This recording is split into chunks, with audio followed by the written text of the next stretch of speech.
Bueller. Okay, there we go. Hey, Stubby. Okay, so first of all, fun fact, I learned something. When OBS tells you, whoops, OBS has crashed, you can actually ignore that and pretend, you can pretend that that didn't happen, and just as long as you don't hit that window, and you just leave it alone,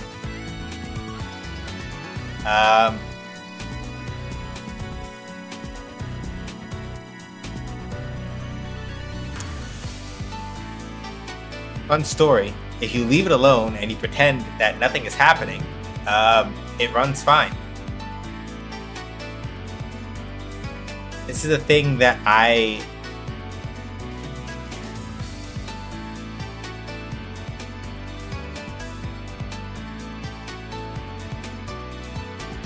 This is a thing that, technically speaking, I learned from Thor, like the guy Pirate Software, that guy. Because he had a short on his YouTube where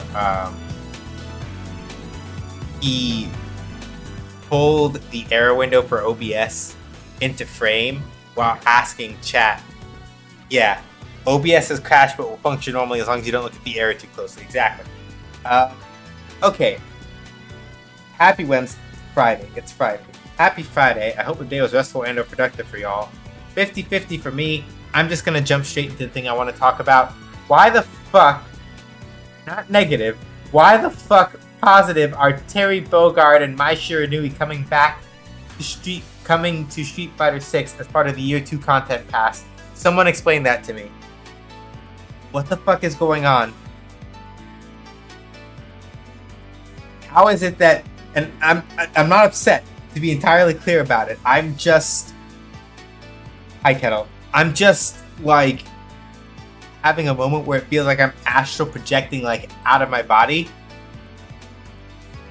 I shit you not, the Year 2 character pass for Street Fighter 6 is M. Bison,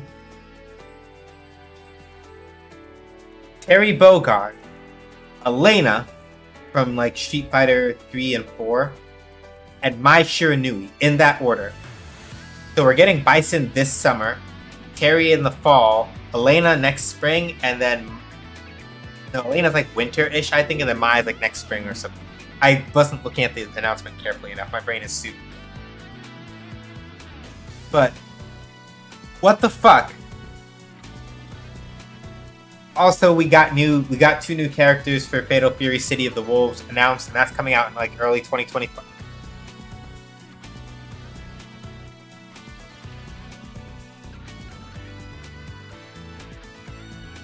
Wait a fucking minute, is that it? You bastards! By then, Terry should be out. By the time City of the Wolves comes out, Terry would have already been in Street Fighter 6.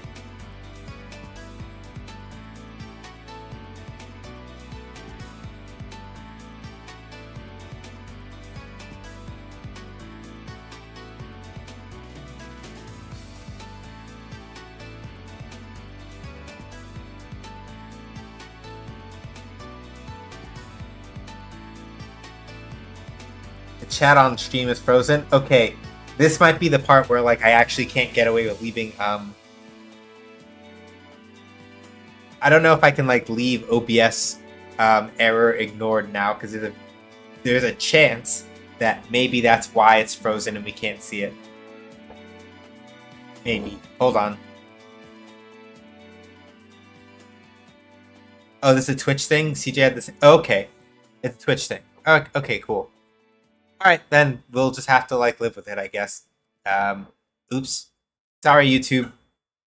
The chat's broken because Twitch botched it, so oops.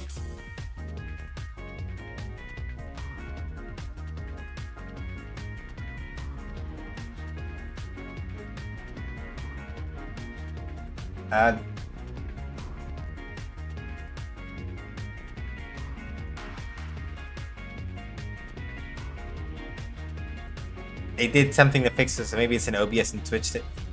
I guess I could restart the... Hang on. I guess I can restart the stream. and see if that fixes it. I don't know if it will, but we can try it. All right, hold on a second. I'm gonna let the error message go through, and then I'm gonna restart it, and we'll see if that fixes it. Because if they did something to fix it, my only assumptions can be, well, okay, I can try one thing before I let it go through. Let me try this one thing.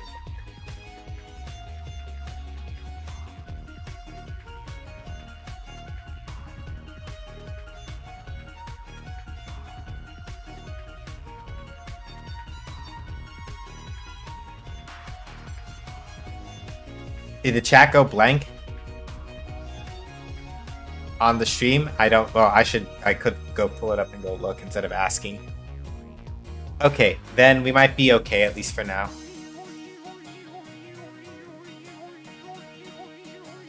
Okay, then yeah, never mind. We can just pretend that OBS is working as normal then. All right, cool. Cool. Anyway, yeah.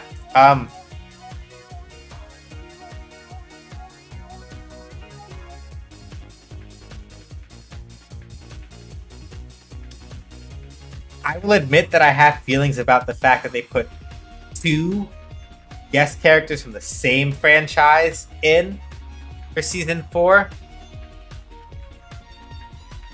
God, my brain is hurting. Sorry. That for year 2, out of the 4 characters that they had, they made 2 of them guest characters. I'm not saying like, I'm not like those people who go like, oh, wasted slot. I'm not gonna front. I was out here hoping for like Makoto or some shit, but we have Elena. I'm cool with that. I don't hate Terry, obviously. Mai is kind of like whatever. She annoys me in King of Fighters, but that's mostly just because my players are like the most runningest away sort of motherfuckers, and it's really annoying to deal with, but it's legitimate.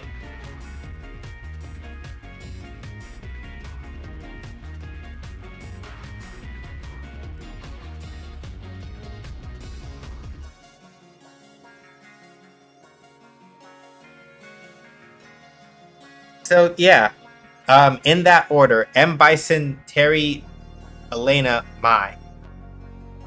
So yeah, Elena I think is supposed to be spring, and then Mai is supposed to be like summer or something. And I think it's like Bison this summer, Terry after him, unannounced acquisition or something. I don't know. Like in the context of like Capcom acquiring like SNK or something. No way. Nah. Not that I'm saying that Capcom wouldn't do it, but that SNK would not bother. Is Andy in what game yet? You have to be more specific than that. Because we could be talking about any number of things. We could be talking about City of the Wolves, in which case the answer is we got 2 new City of the Wolves reveals today, but I don't... Street Fighter? No. The odds of Andy getting into an actual Street Fighter game are like 0. Even in like a crossover game that's not King of Fighters, still 0. He's not as popular as Terry. Not happening.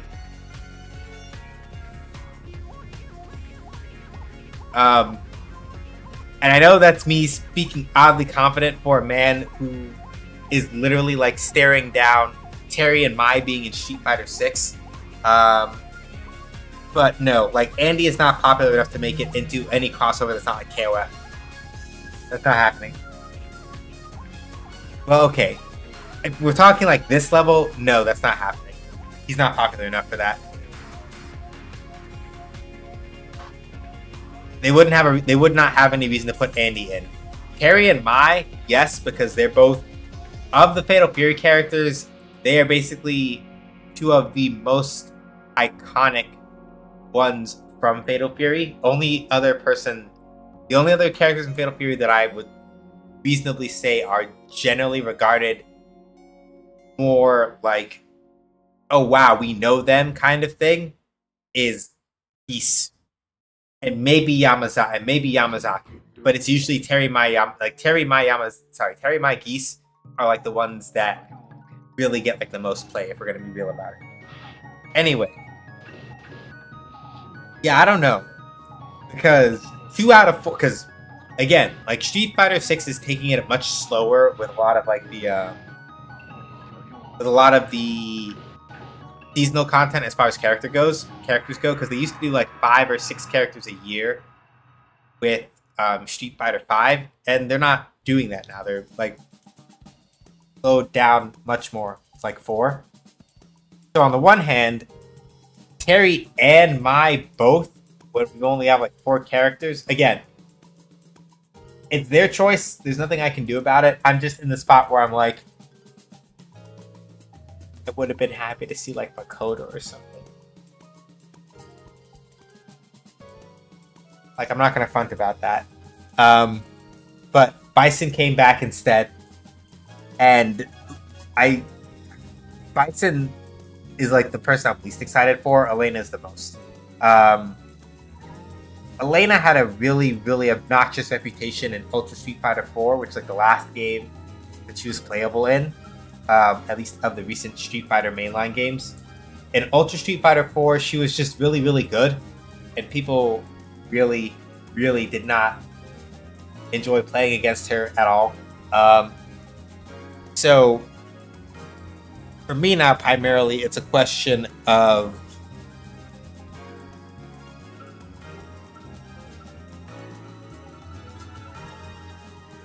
I guess, how are they translating her? What are they keeping? What are they removing? My personal suspicion is something akin to, I don't know if healing is going to stay as a super. It would not surprise me, off the top of my head, this is what I'm thinking. Off the top of my head, as far as Elena is concerned, I'm pretty sure that Spinning Beat is going to stay like her Super Art 1. Healing, I don't know if they're going to bring that back. If they don't bring it back, I would assume that they're going to do Brave Dances or Super Art 3. That's me. Because making healing, like, yeah, I don't know if they're going to bring healing back. If they do bring it back, I suspect that they may just do a thing where it's like, I don't know, like Gray Life Restoration or something. I feel like the main thing that they would want to do is like avoid that kind of like super stalemate feeling that like really pissed people off about Elena in Ultra Street Fighter 4, where like, yeah, because Ultra was a resource that you got by getting hit, if you carried in her healing Ultra, right, the more you hurt her, the more Ultra meter she would get, which means she would use healing, get life back, right? As long as you weren't able to interrupt her in time. And having healed Drive Cage if they're really evil. Hey, Mojo. Yeah. Like, that's the big question, right?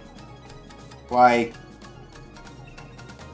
how are they going to split up her super arts? My guess, if they do not bring back healing, my guess is that SA1 is going to be Spinning Beat, and SA3 is going to be Brave Dance. And then they'll either bring healing back as SA2 with some stipulations, or they'll switch it for something else. I think. I am spitballing really heavy because we're not seeing Elena till like spring of 2025, either which way. But that's my guess.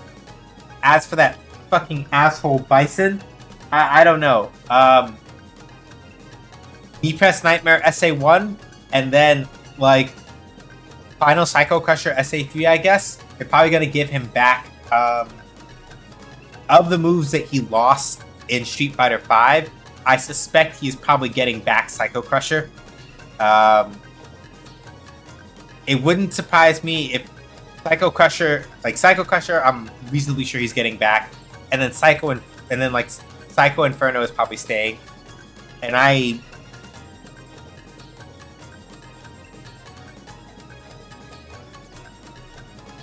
I'm reasonably sure that probably also, basically speaking, my guess, given the way that they sort of like treated movesets in this game, and with Bison we'll know immediately because he's coming out, if I remember the infographic correctly,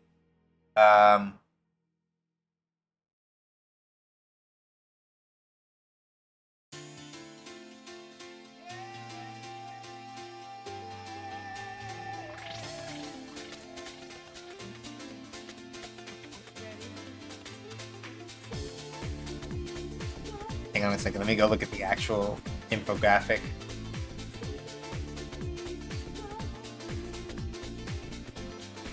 I'll go look at the infographic real quick so I know, so I can specifically like target out things, and then we'll get to playing Street Fighter 6. Despite me wearing the Fatal Fury hat, we're just playing Street Fighter 6 to celebrate, I guess. I don't know what the fuck. Whatever. Okay.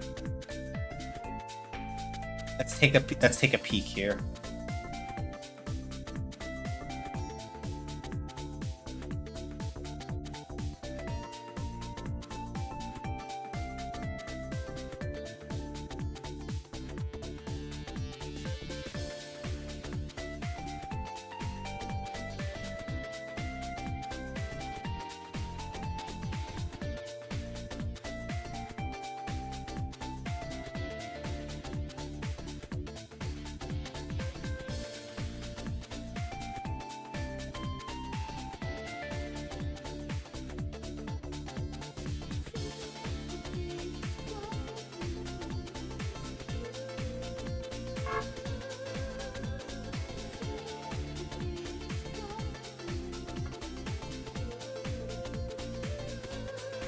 Okay, here's the layout.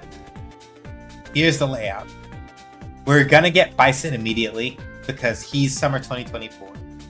Terry is going to be in autumn 2024. So by the time Fatal Fury City of the Wolves is released, Terry would have already been in Street Fighter 6 for a good couple of months. And then Mai is winter of 2025. So basically speaking, it looks like they're spacing it a little bit differently because, well, yeah, summer, so probably, yeah, after Evo. Which is not that, Evo is in like July or August this year. It's like July this year, I think, right? Because, well, summer ends in August.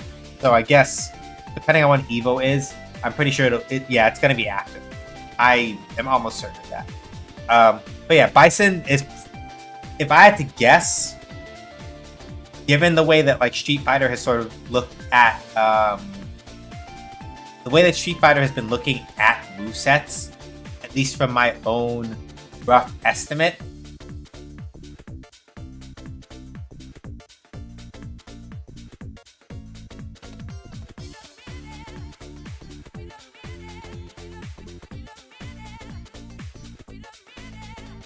my feeling is mostly that rather than like him losing anything, okay, July 19, 2021, yeah, then probably the 22nd.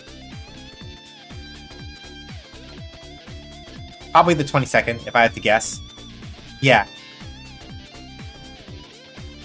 Like the 22nd or the 23rd, or whichever date of those is close to Monday or Tuesday, probably. Because unless they really decide to do it twice. Unless they really decide to do it twice and be like, yeah, Rashid is... Wasn't Rashid, like, legal... like, wasn't Rashid, like, playable, like, a month before Evo? Last year? Which would be fucking wild to me if they did that again. But, as I remember it, I might be misremembering it, but wasn't... Yeah, like Rashid was live like a week or a month or something before Evo. Like, yeah, here you go, have fun. I don't know, it's Capcom, they don't give a shit, they might do it. But yeah, here's the thing, and then we're gonna get started playing, because like, this is the part that's like kind of like making me wonder now. A lot of people competing weren't into that because they wouldn't do the match. Yeah, they might not do it this time, but I also wouldn't put it past them. Remember, like, Street Fighter 6 has done well enough that I don't know if they have like the FU money, but close enough. But yeah, here's my thing, right?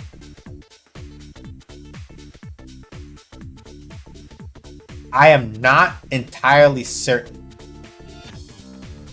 one way or the other, right? I don't know if Capcom is doing this mostly just to fuck with people. Partially do a thing where they kind of give a kip up to City of the Wolves. Because, I mean, the City of the Wolves, I think, is probably gonna do. Yeah, they have respectable money, just not head and ass money just yet. Not yet, but soon, right? Because this is the thing that I'm thinking about now. I feel like, and this is just me spitballing, right? You have to think about the fact that City of the Wolves is going to be out in early 2025, they said, right? That's anywhere from maybe like January to March, maybe January to April 2025. City of the Wolves stuff, right? But when you think about the timing of when Terry's going to be released, Terry would have been out in Street Fighter 6 for a while already, right? And then at some point, right, they can then go, hey, you like Terry in Street Fighter 6? Come check him out in City of the Wolf, right? It's like that kind of like cross-promotion thing that makes me go, is that why? Is it unrelated? Or, and this is the thing, right? There are some people that are definitely like absolutely doing some deep level like paranoia gooning here, and I don't know if I agree with this one way or the other. There are people who are also thinking, does this mean we're getting a Capcom versus SNK revival? Like, is this what they're teasing now? And I'm like,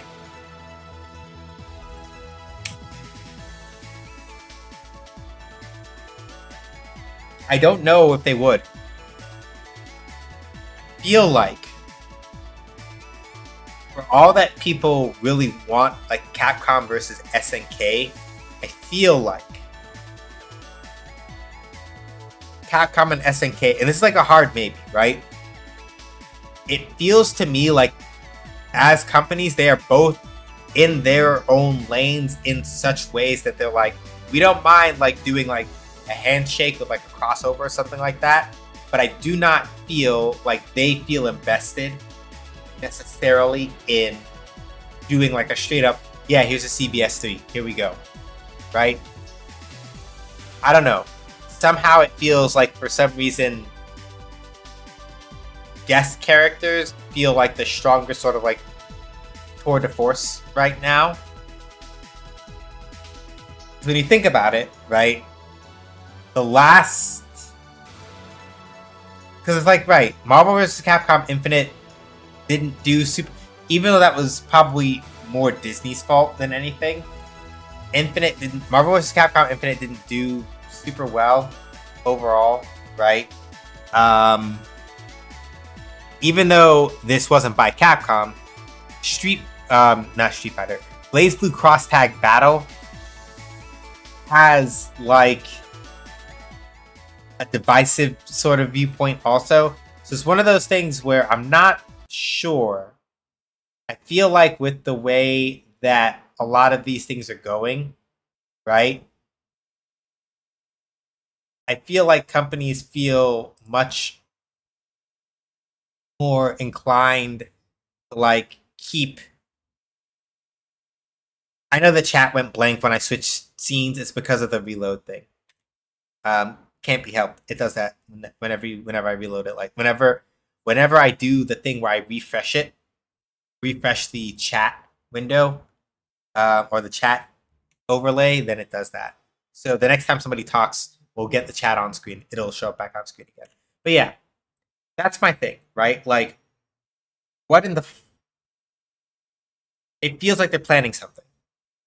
So I could be wrong. I could be talking entirely out of my ass and nothing happens. Or it could be that I'm wrong about like Capcom and SNK are too much in their own lanes to want to like collaborate hard enough to like do a Capcom versus SNK 3. And in particular, I don't know if there are people that are invested enough to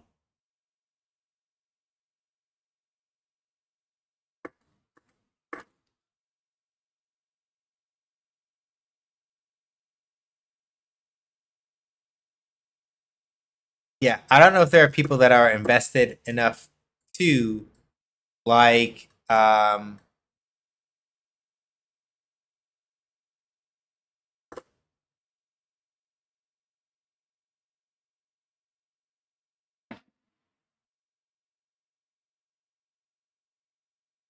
Yeah, I could be tinfoil hatting. I entirely admit that. Um, but yeah, I'm in the spot where it feels like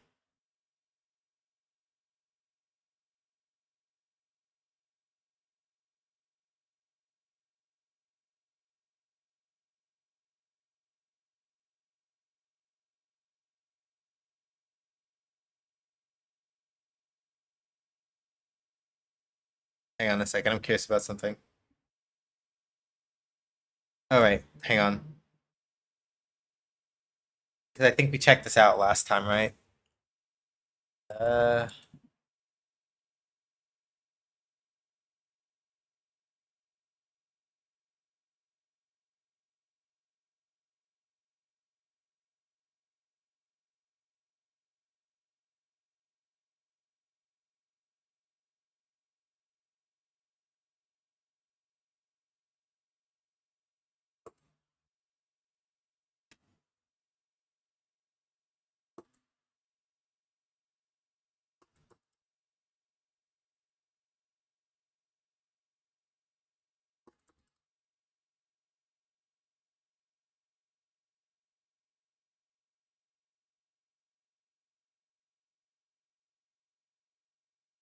if that was supposed to be on screen, it is not. Hang on.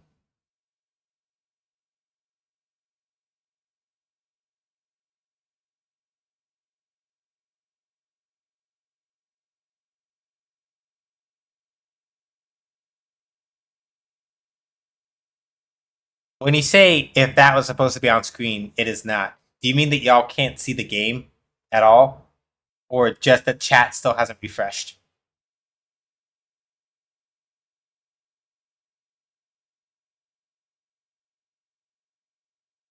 Okay,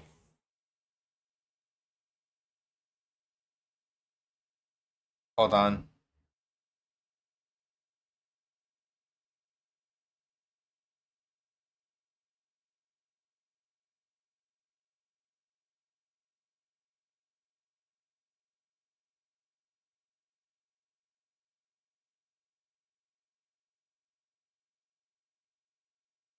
All right, we don't have game audio either. Give me a second. I forgot to do the thing.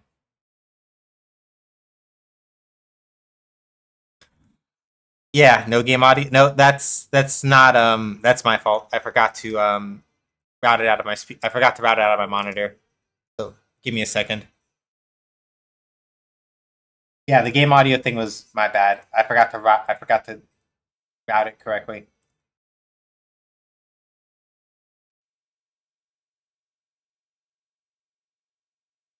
All right, hold on. Gotta restart the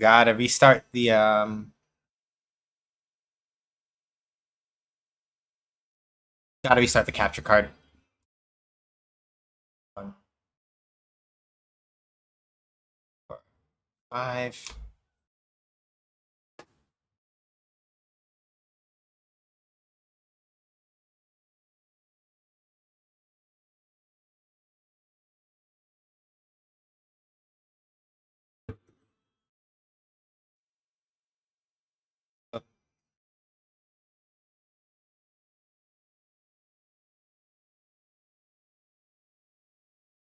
Well, at least that time I didn't have anything super sensitive up. That would have been awkward. Okay.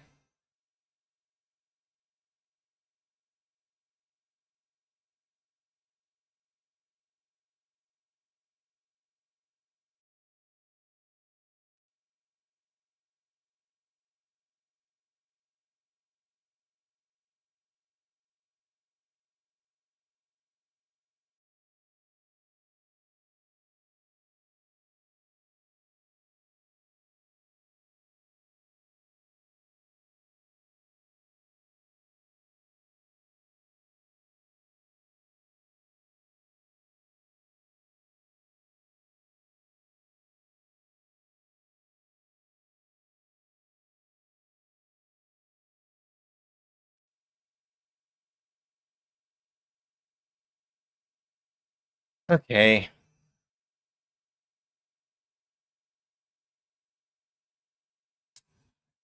We're just gonna have to go without game audio, I guess. Because I mean, I could try one more thing to see if I can.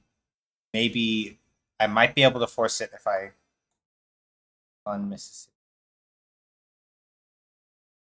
4 Mississippi, 5 Mississippi, 7 Mississippi, 9 Mississippi. I should be able to do this just by restarting. I should be able to do this just by restarting the capture card.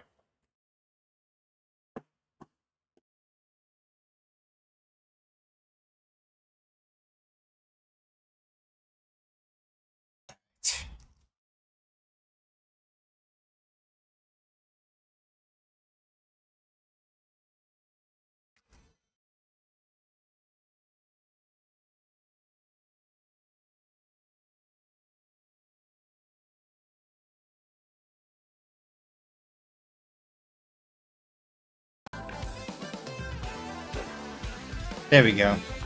I had to like actually restart the capture card, because like I was trying to like I was like, all I gotta do is unplug the monitor and it'll be fine. Like no, I had to like straight up get the capture card itself to reset, but we should be fine now. All right.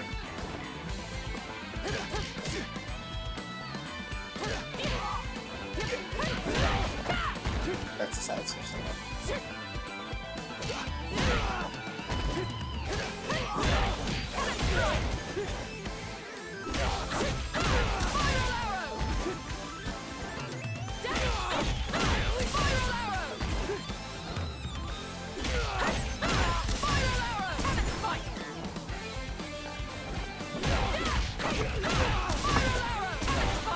Okay, that does work. That's cool.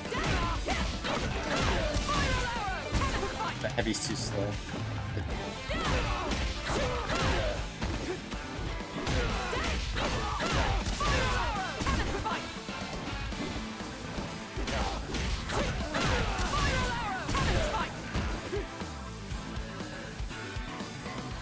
Okay, cool.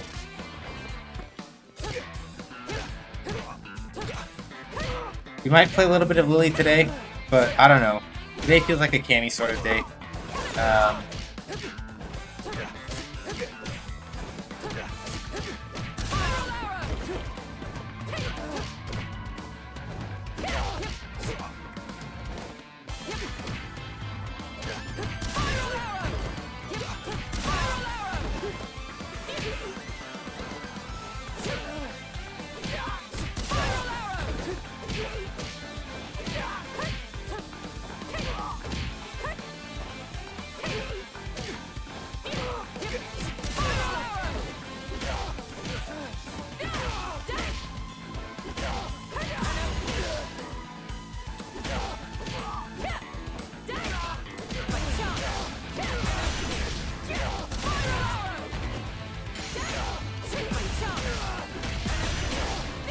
Don't work.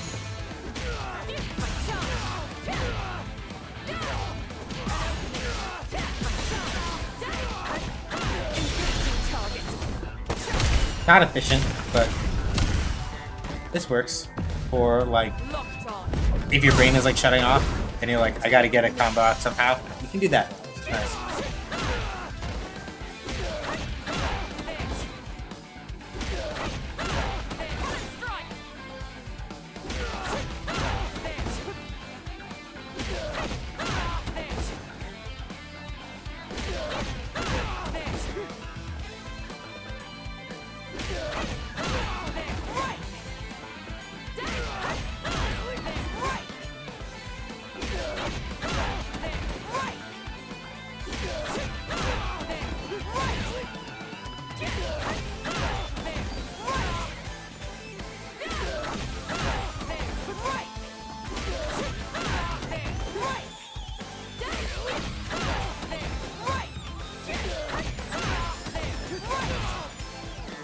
Yeah. Wow, that's really meaty.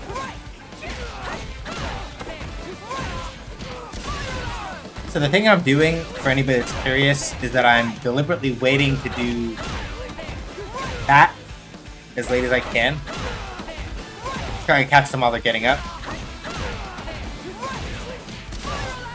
Now, that is not a completely foolproof setup. Like, if somebody does like a wake up super or like wake up DP, they can get through that pretty easily.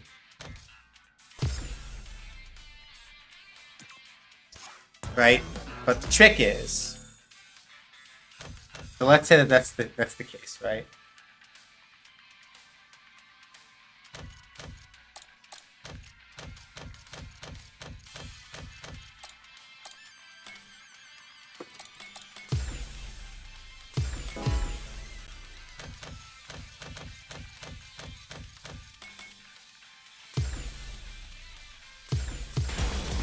Oh, let's see how it goes with this first.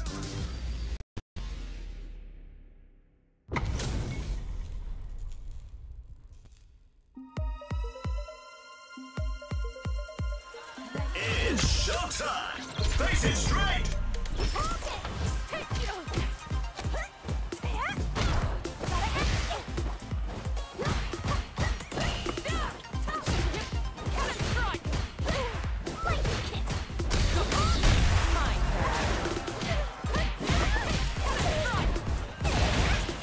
Hits.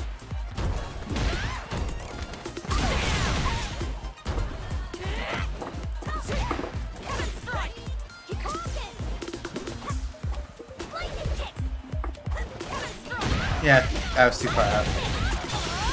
Go, Shell.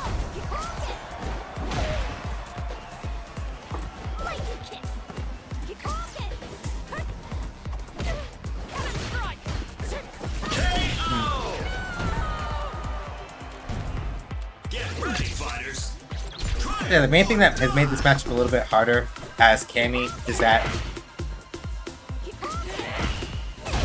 like, basically, like, spin knuckle now is like a hard beat on my part.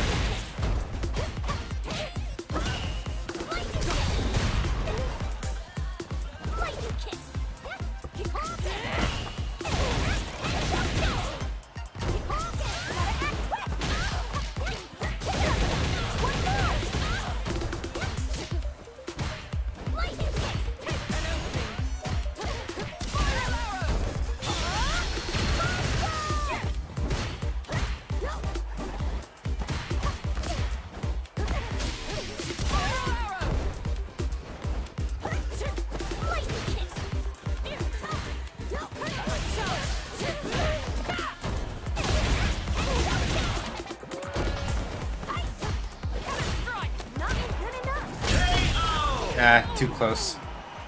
Because of where I hit with the dive kick, I was too high up, and I wasn't safe.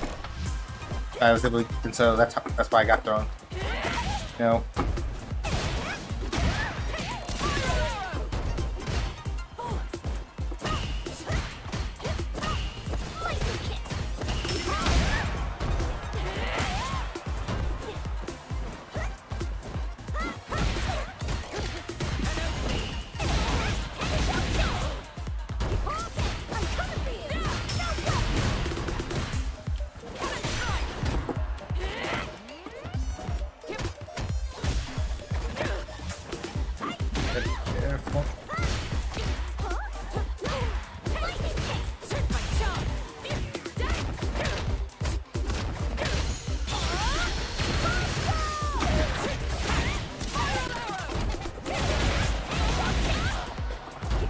No, I deserve that.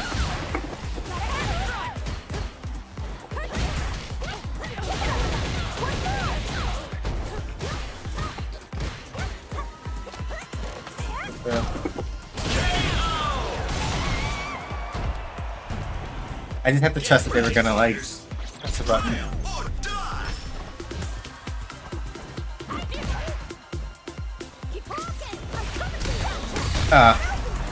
I could have done something with that if I'd been a little more on the ball.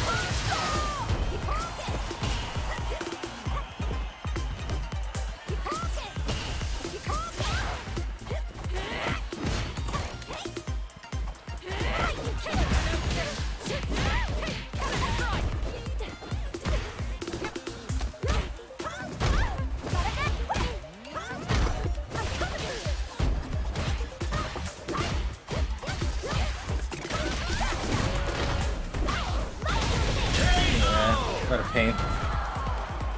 Yeah, Chun-Li doing Chun-Li things. Mainly the main thing is that her posts. Chun-Li has always had good posts, right? Like that's kind of always been her thing. And in this particular case, I am definitely being baited into spin knuckling a lot more than I really should. I'm doing it, as in it's my fault because I keep insisting on trying to do it when I shouldn't be.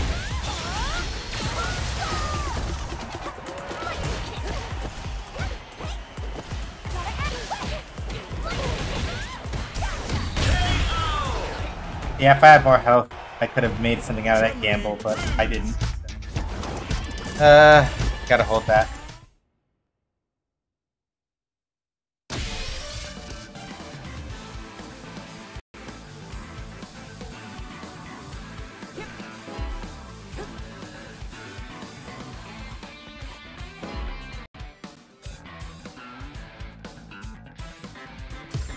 Here comes a new challenger.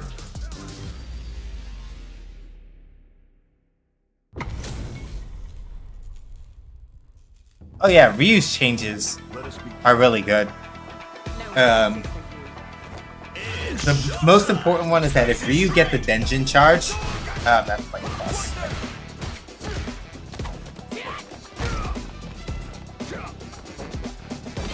If Ryu gets a Denjin charge now, he does not have to spend that when he throws a fireball. That's plus. Stop that.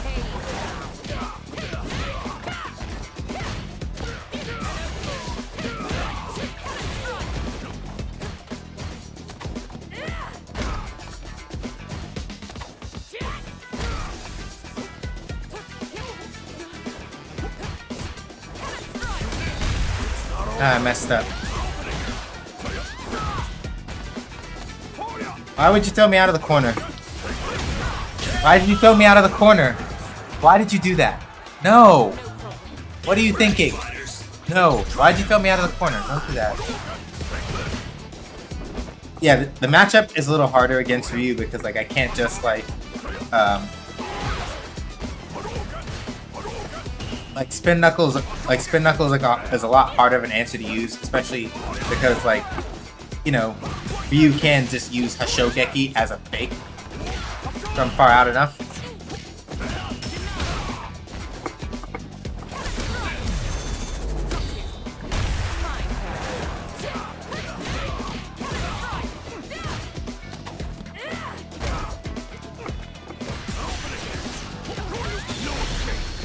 Gonna hurt, but I'm not dead.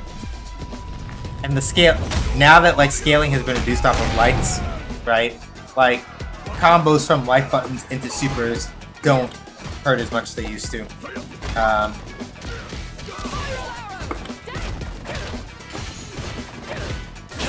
Okay. If I blocked that, but I didn't. But if I blocked it, that would have been a dead Ryu.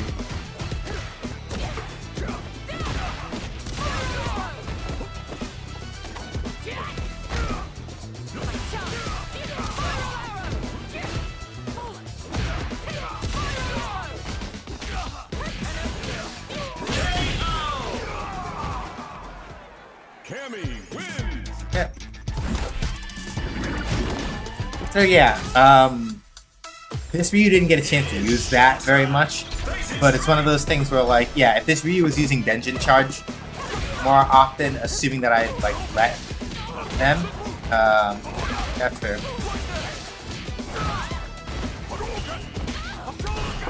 Piss off.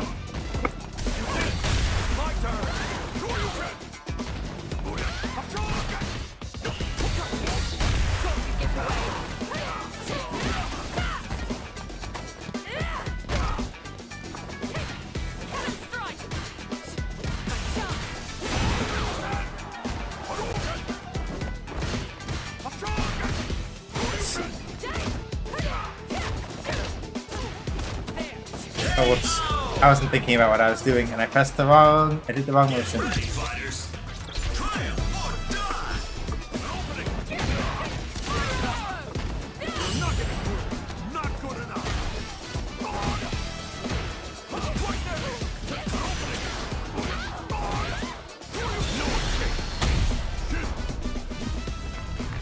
gonna hurt.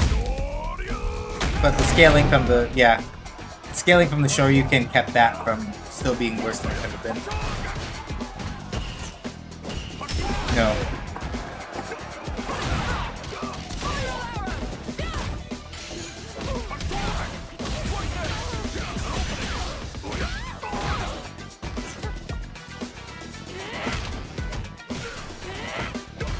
That's fine. Or rather, I was asking for that because, like, I probably should have just done Light Knuckle maybe to try to, like, hold a little bit of a stronger gap. Yeah, my instincts are a little bit messed up. And I'm doing some things that I shouldn't be doing.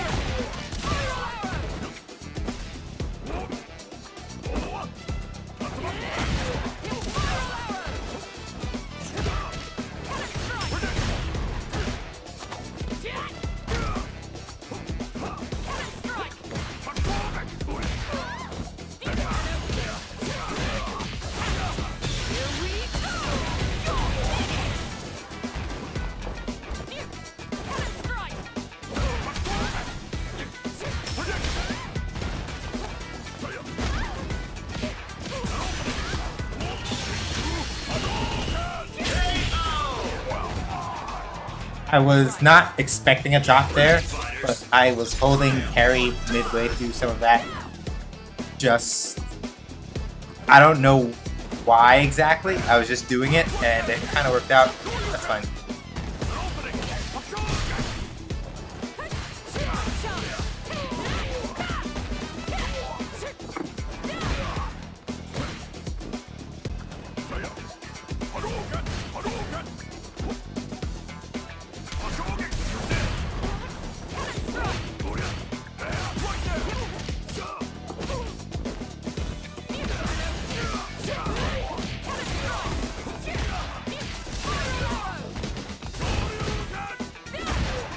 Good job.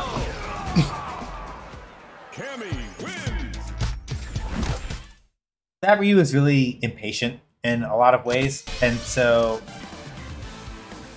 it was one of those things where, right?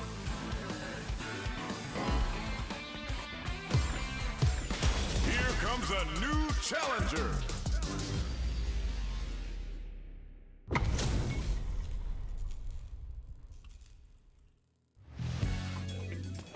Top player. It's showtime. Face it straight.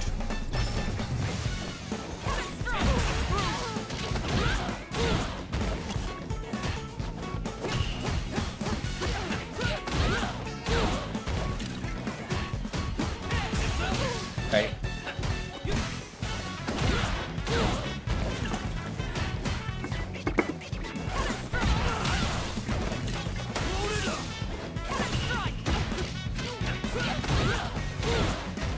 Hey, I don't know any of Jamie's changes in the patch, do I? That's a problem. Oh, I know them, but I don't... I know them, but I don't, like, have them committed to memory. Better way to put that.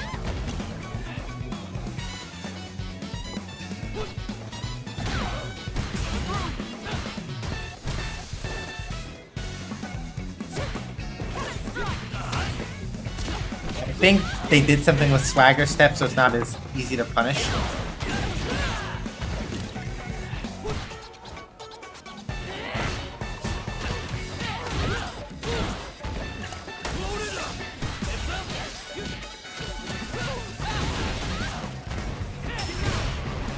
Okay, yeah.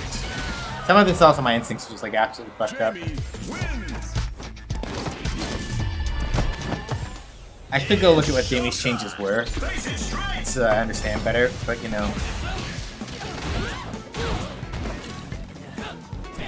Oh, I thought that was me, but it's just that this person cancels.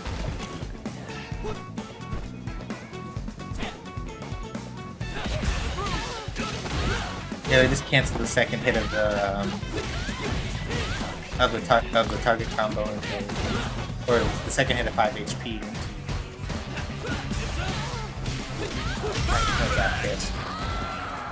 Okay.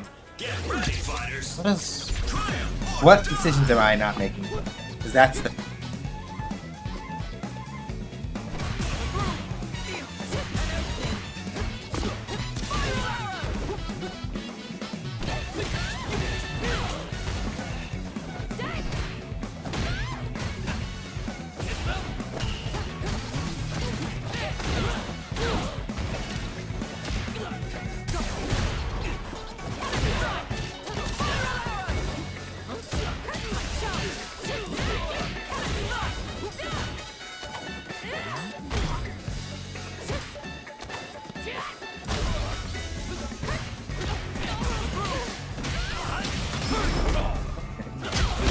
It's 2 drinks.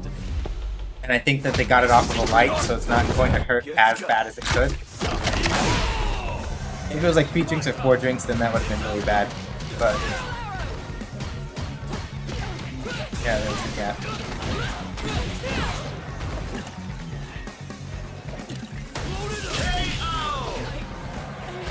Ah. If I'd been more willing to like spiral arrow, maybe I could have probably gotten in there. I felt out some of what I was really getting right in that matchup, like a little bit of it. It kind of just boils down to, when I think about it, I was somewhere in between wanting to like absolutely just run all over that Jamie and then not like actively paying attention to what buttons they were putting out either.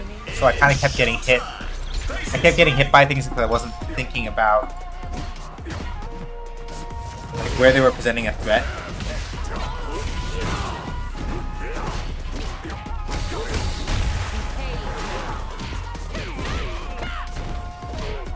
Wrong one.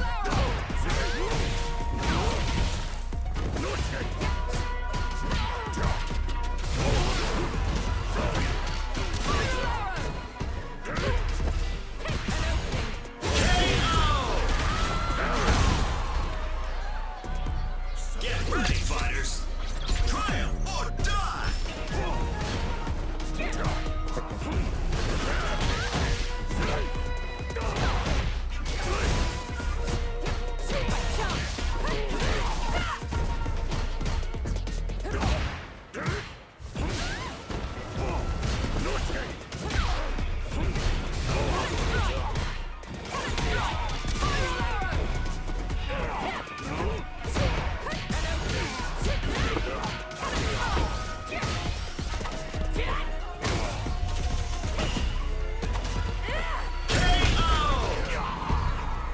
Alright. Yeah. My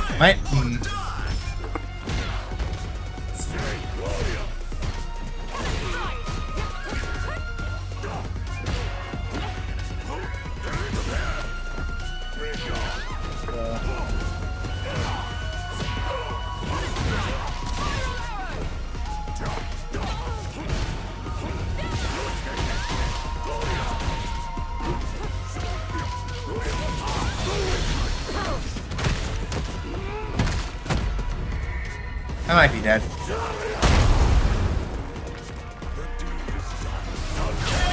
Alright, jump. Well, then again, it was OD Fireball. There's a pretty good chance that I might have just not been able to get out.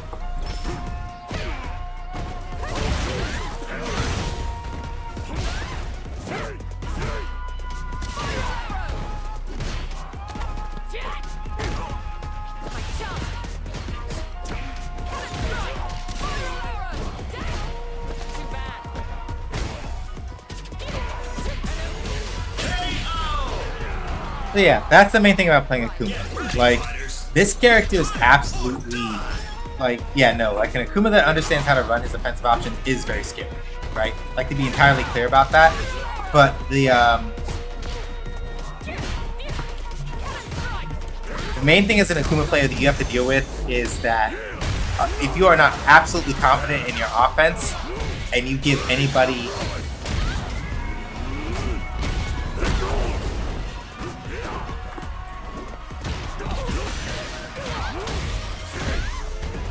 yeah, set up a safe jump, I think.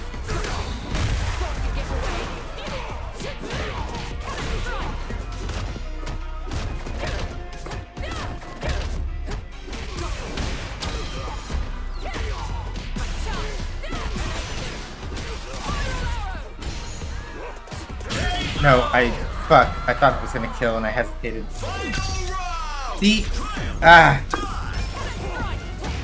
My instincts are really fucked up and that's annoying me now.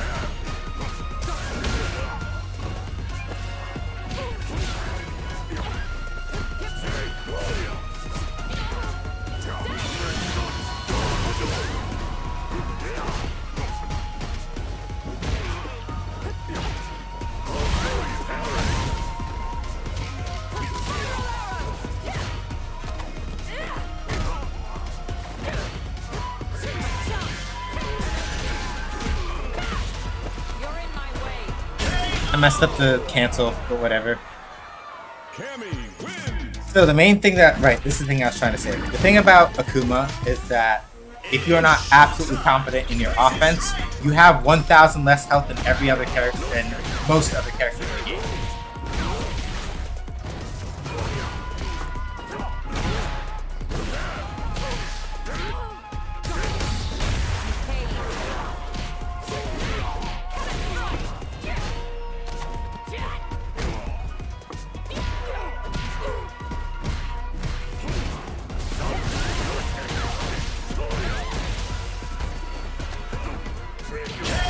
So, what that translates to in practice is that with Akuma, basically, if you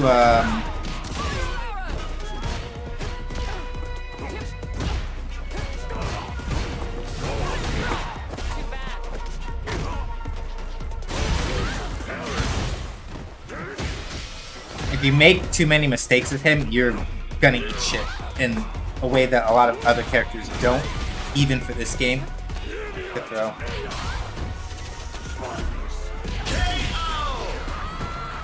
Yeah, it's my own fault. I let that throw loop happen, and that's on me. When I say let, I mean in the context of like I was trying too hard to parry something that wasn't coming, and I got thrown twice and died for it, which is my own fault.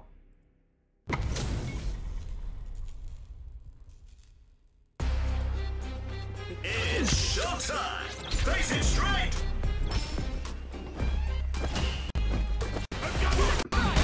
That wake you up! This will hurt!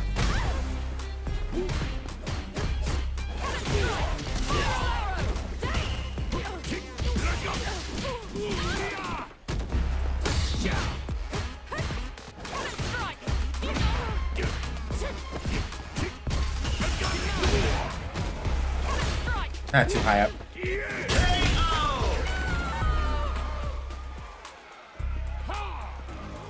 Get ready, fighters! Triumph or die!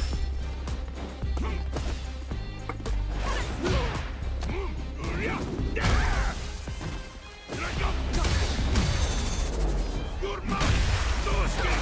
Time to get serious! This is your last ride! Let's go! Your great test done!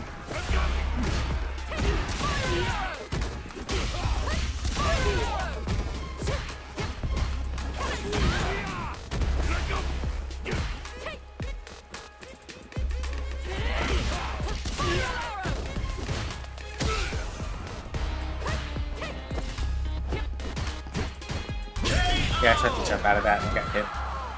Yeah, my instincts are really fucked up. But that's the only way I can describe it. Like, I feel physically like a lot of my decision making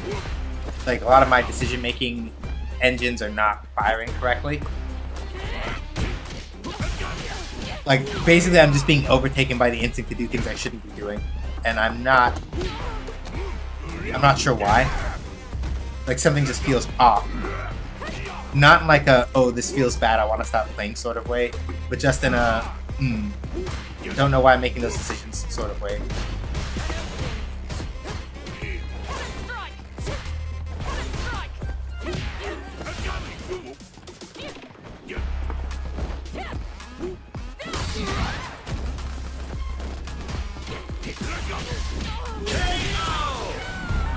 Yeah, like something feels a little bit different about my game sense right now. I'm not really sure what it is.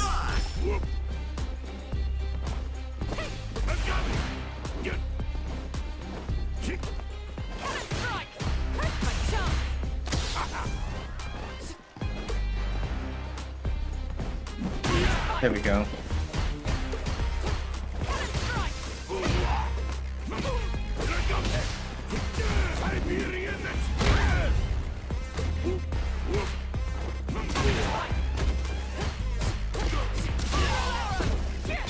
I wasn't looking at the meter. If I'd been looking at the meter, I would have made a different decision there.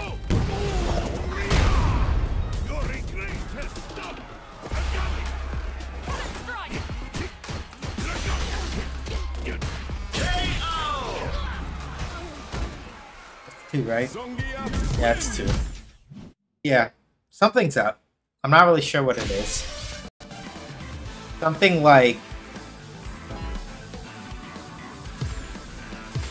about my decision making does not feel like it's correct today or right now. I don't quite know what it is. It's not like a, oh, I feel so bad that I want to stop playing sort of thing, but like something definitely does not feel 100% with like the way that I'm approaching the game right now.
Yeah, something feels a little bit off.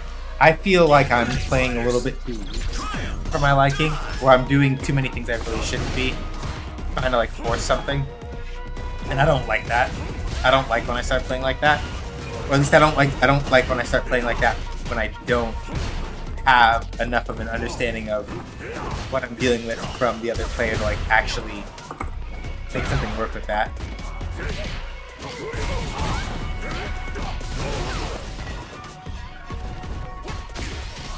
Nope.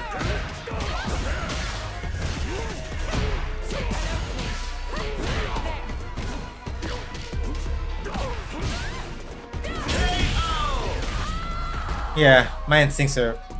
I know I keep saying it, but it's mostly me trying to talk myself through it and figure out what feels off right now.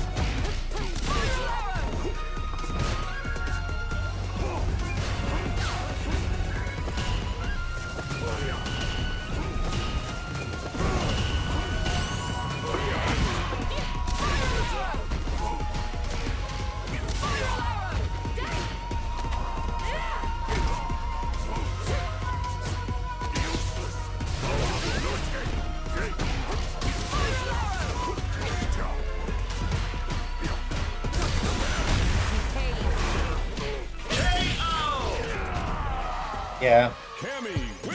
So it's... I feel like part of it is just that mostly my brain feels like it's like wandering somewhere, and I don't really know how to get it back into 100% back into line.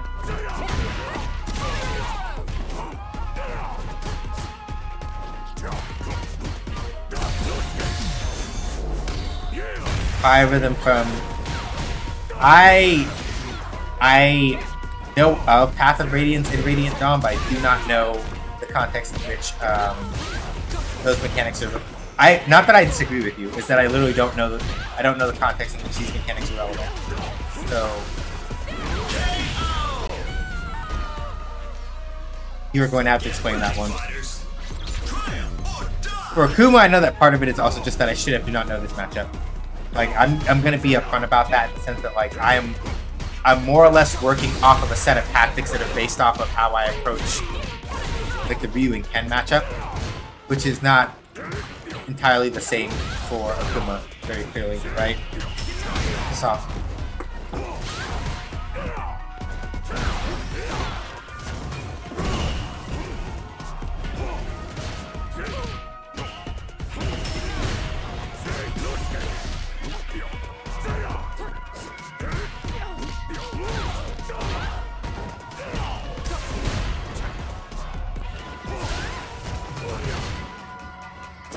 What am I doing?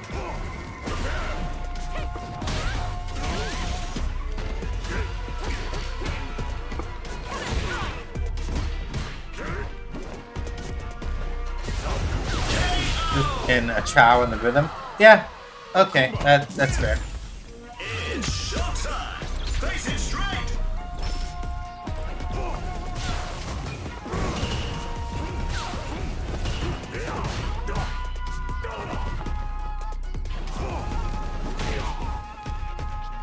I know some of it is also like how you deal with, because yeah, the good news is that like right.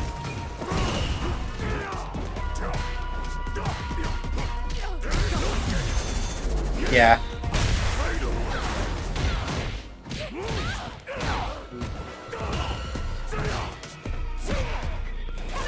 I would be a lot happier if I could mostly just get like timing for the perfect parry. That's too high up.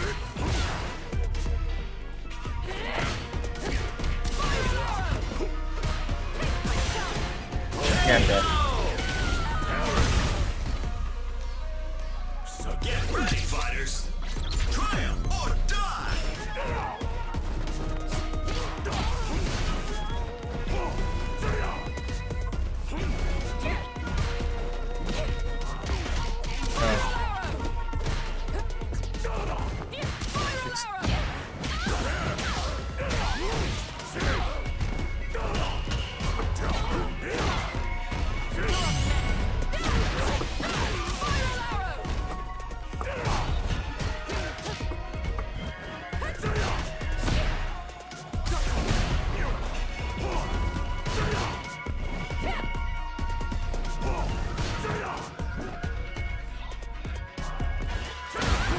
Okay.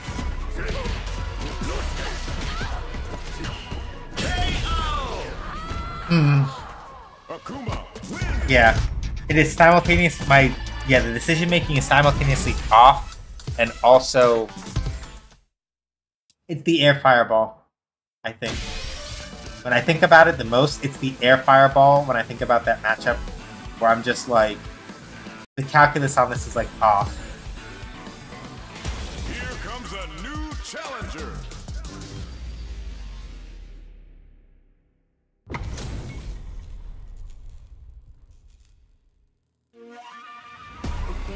It's showtime. Face it straight.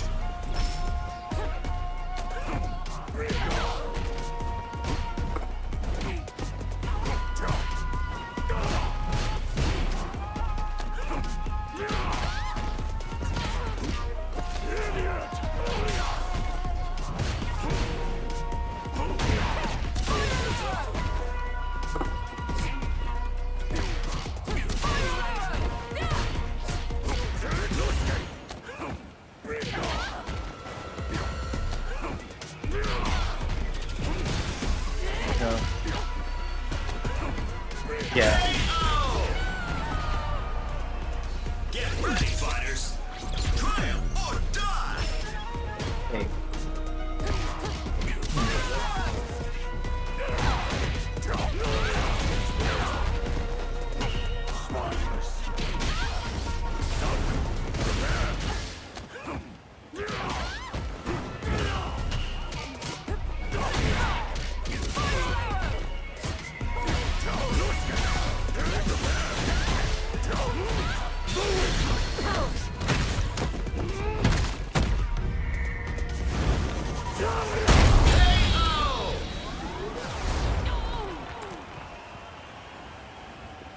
Akuma, win!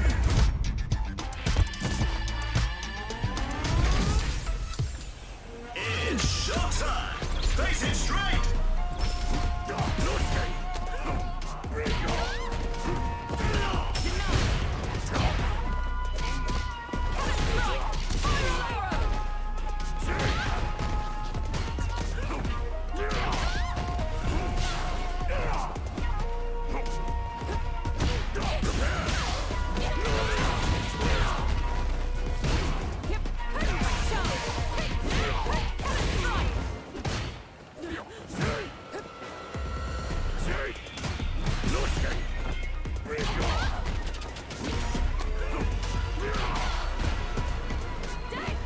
Okay, yeah, I'm just getting shimmied now. Just getting shimmied now, which is annoying.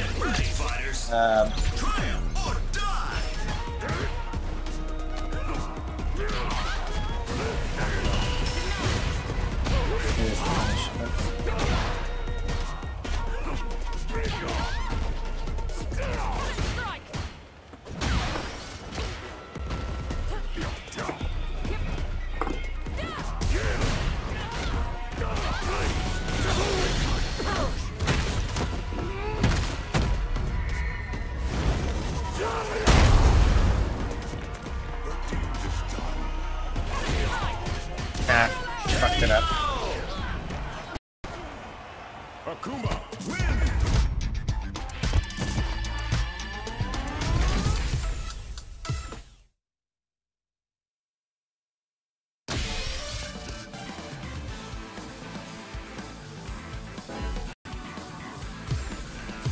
Here comes a new challenger.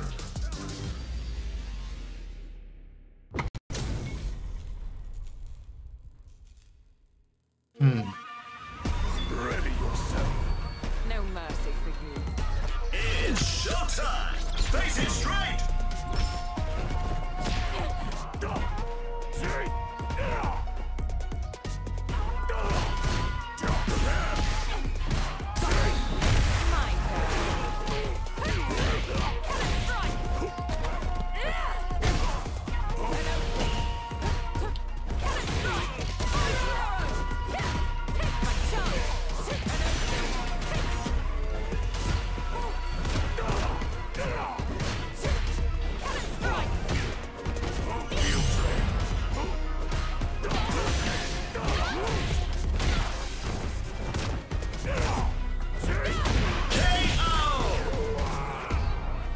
Right.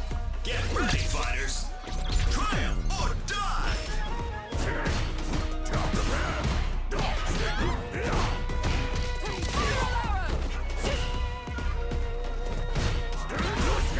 Oh, okay. It's the spacing on that.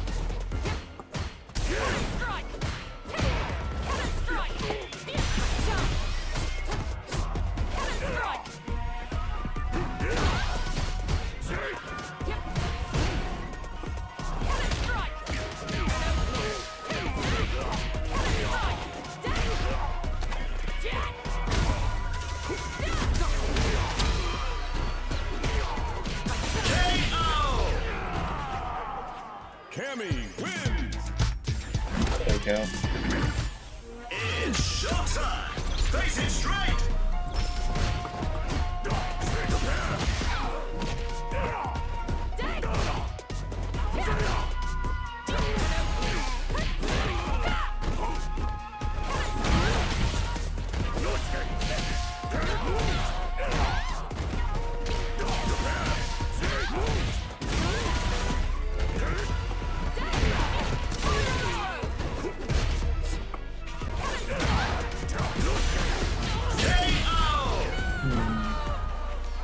So get ready, fighters. Why am I doing crouch punch after the...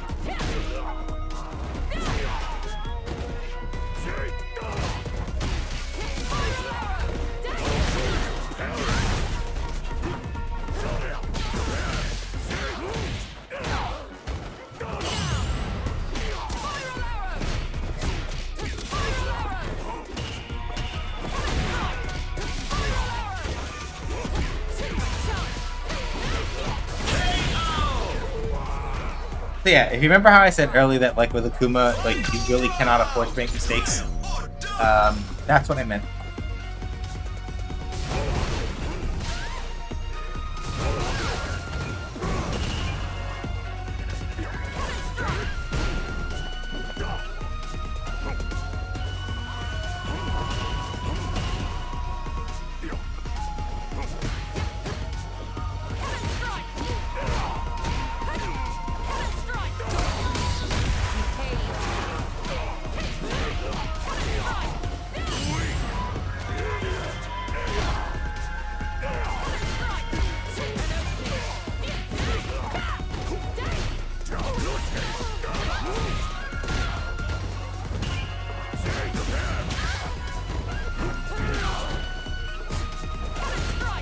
They're too close, I'm dead.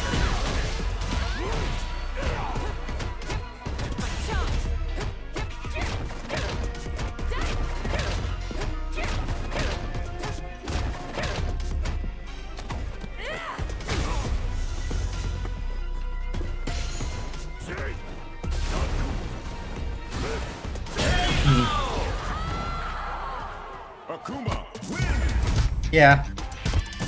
My stack the way it was, I wouldn't have caught that. I could have jabbed it, maybe, if I was like awake enough, but I wasn't looking for that. I wasn't gonna see that.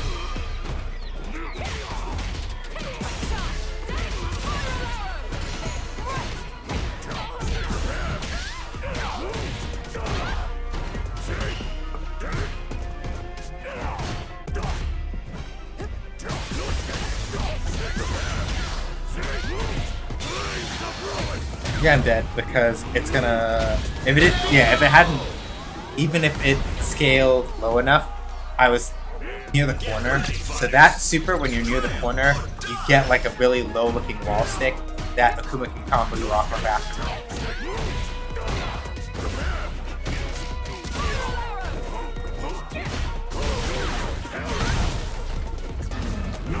All right, he has a third from that now.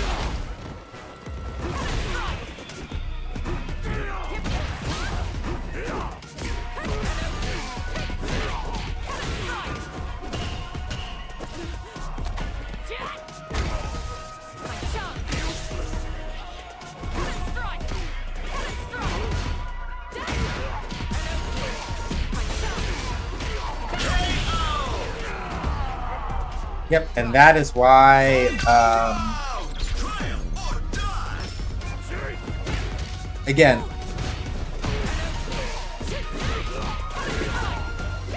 like, being Akuma and fucking up, like, you can't do that.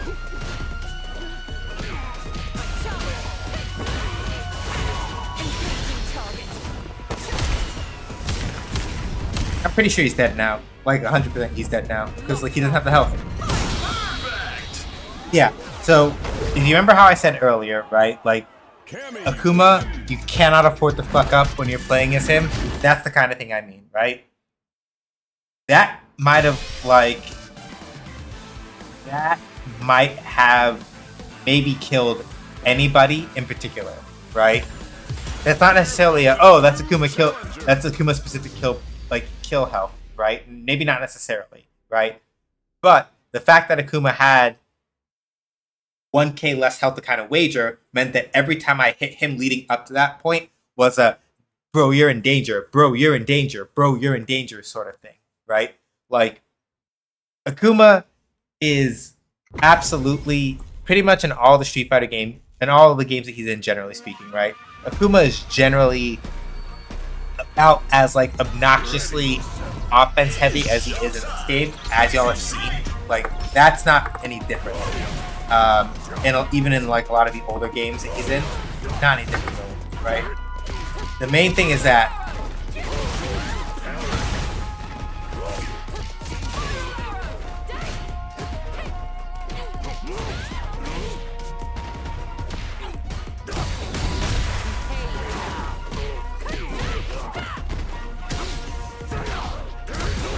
yeah, that's fair. They did it 2MK that time to catch that. Oh yeah, that hit hide. I wonder if Demon Dive Kick is plus enough at that height that's really like a done deal. I wonder.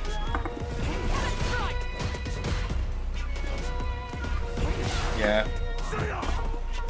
Gonna do that, have to do it faster.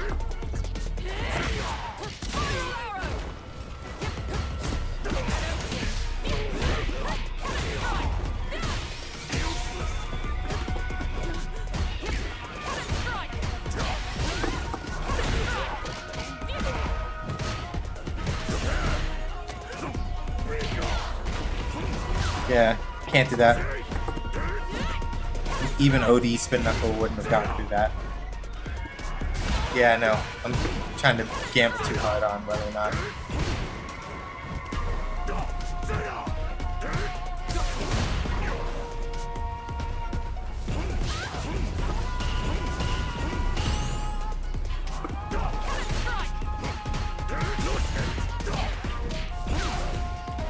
No.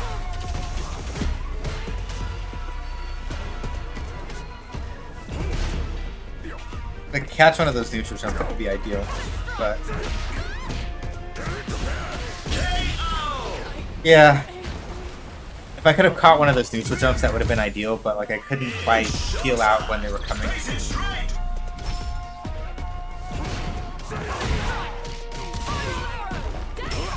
Yeah, that's fine.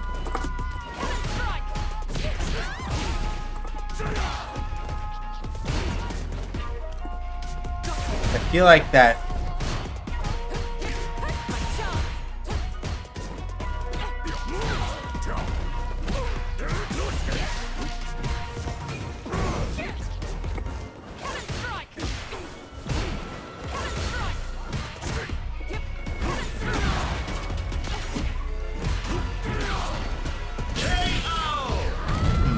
I don't know if I fit in the ground enough to use dodge kicks effectively. Alright. Change of tactics.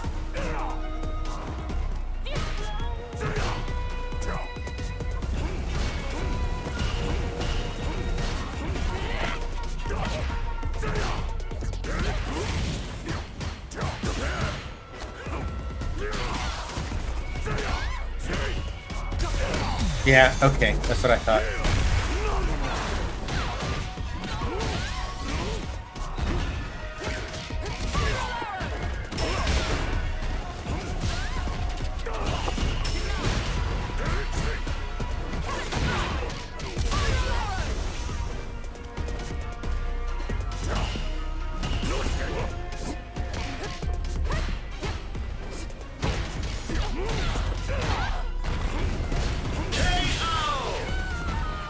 Yeah. Here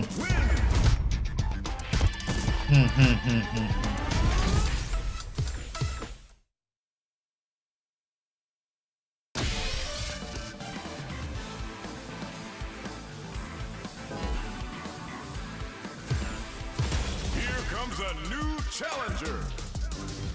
Yeah, I think some of that is just literally not knowing the matchup. Some of that is not knowing the matchup, but some of it is also whatever is going on with like my decision-making ability right now.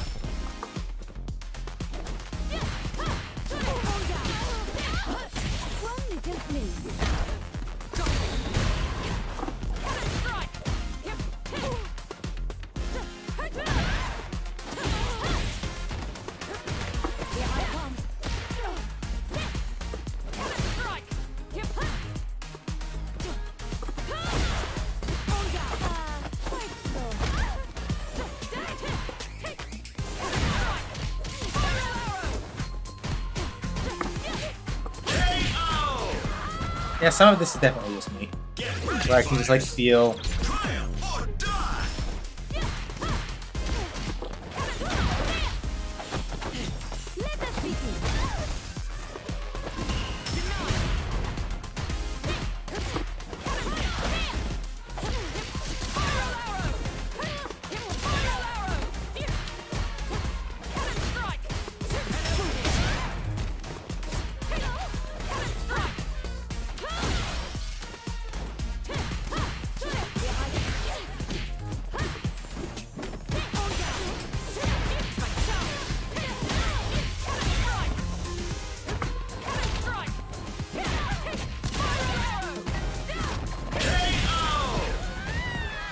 If they had thrown out reversal critical art at any point during that, I would have been extremely sad.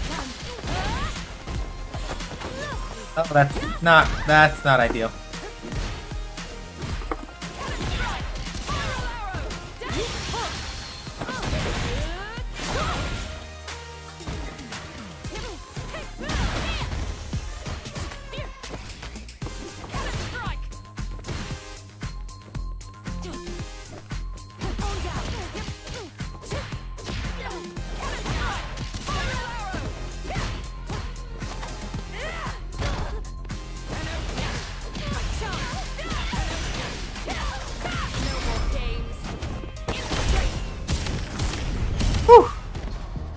Still got it.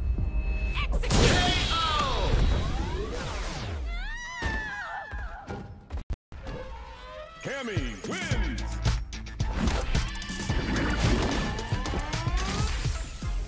It's showtime. Face it straight.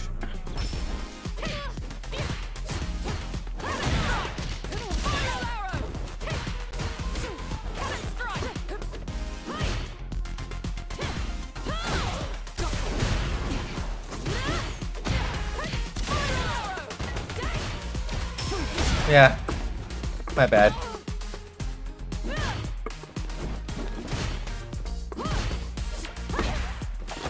Good throw.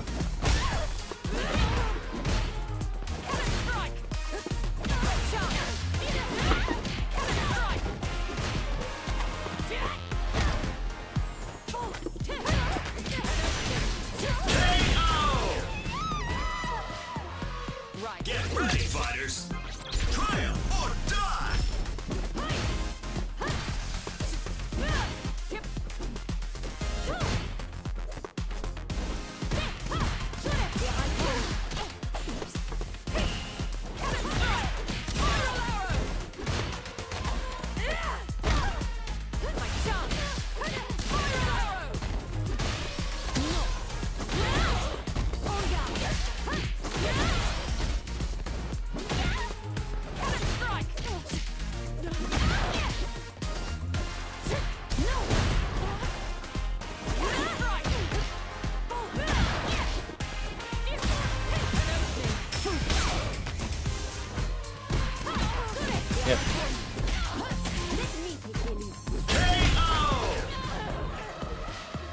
Yeah, that target combo with the funny overhead dropping kick stresses me out.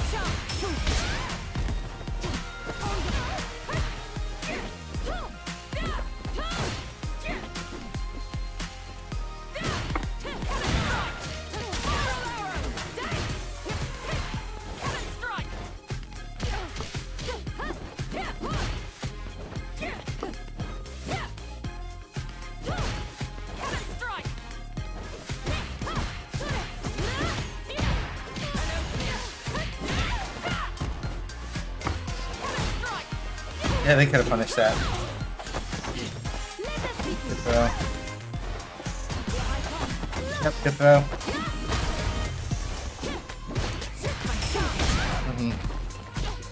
Yeah.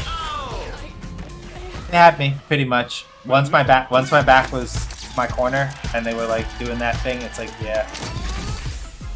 It's showtime! Face it straight!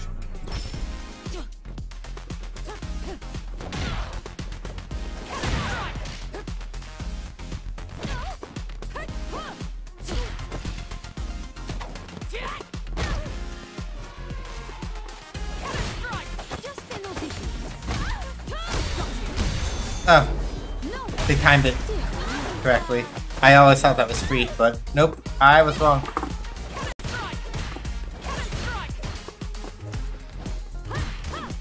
Yeah, like that goes into that really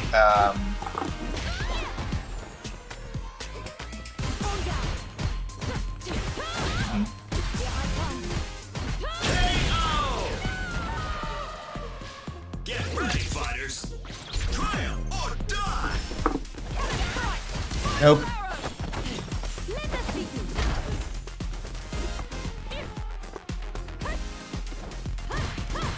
Yeah, that is gonna be a pain in my neck a lot.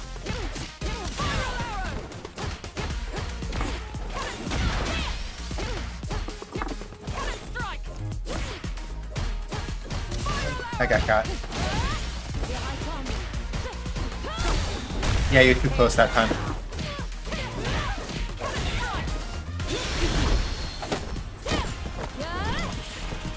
That's my own fault.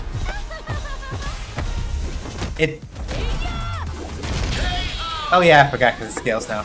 So, a change that they made to Manon that makes her very dangerous when she has medals is that her Super Art 3 and her Critical Art, they now count that as a throw that gets its damage scaled by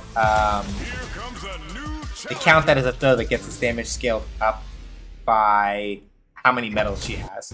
So if Manon has like 4 or 5 medals and hits you with Super Art 3 and if you don't manage to jump out of the way in time, you just kind of eat shit.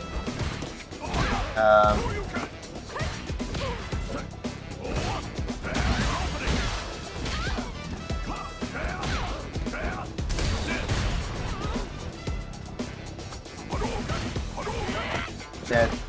Just out of range.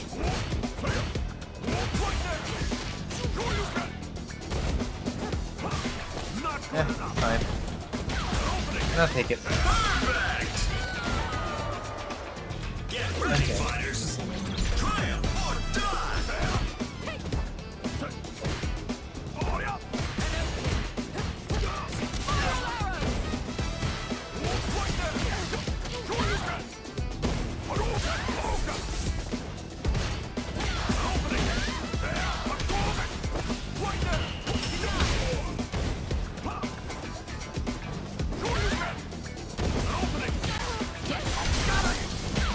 Yeah, I'm dead now. So yeah, the major change that happened to Ryu is that he no longer has to expend his Denjin charge when he has it on whatever special he would use that would consume it. So if he gets a Denjin charge, right, he can hold that until he wants to enhance whatever fireball he wants, or whatever a Shogeki that he wants to, right? Like, he literally does not have to use it until he's ready.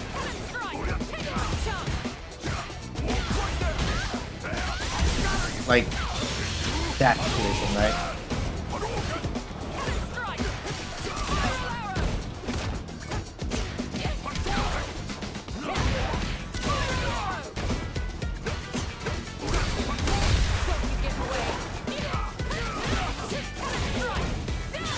Yeah, that was a good call.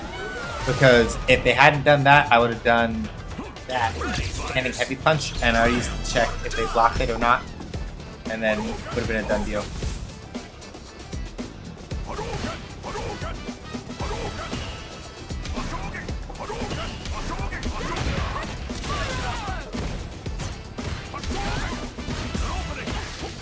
Yeah, like you see, like before the patch, right? You doing those couple of Hashogekis beforehand, before the patch, would have basically forced him to use the Denjin charge. Like he wouldn't have had a choice. He would have been forced to use it. Now, not so much. So if he has Denjin charge, it's a thing now where it's like he can hold that for as long as he wants to.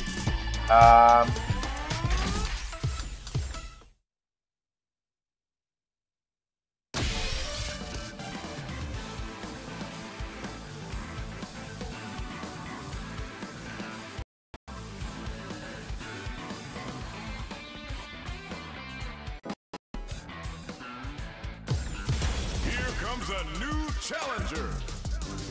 So it's one of those things where, like, now a lot of his pressure is a lot scarier because he can throw regular fireballs and then save like heavy fireball with the Denjin charge for when he needs it. Good buff for him, basically.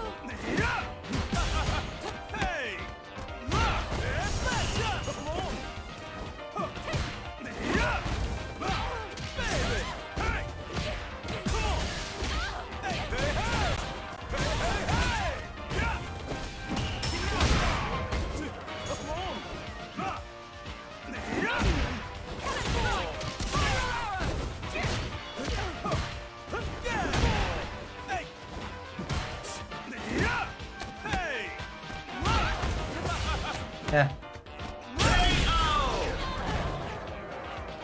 Get ready, fighters. Triumph or die. I think part of it is also that, like, for Fireball characters, they can afford to play a little bit more reckless against Cammy now, but you can't spin knuckle through some of it, and I think that's the part I'm having trouble with. Because a lot of people now who have gotten used to it have, like, paced up their game accordingly, instead of being...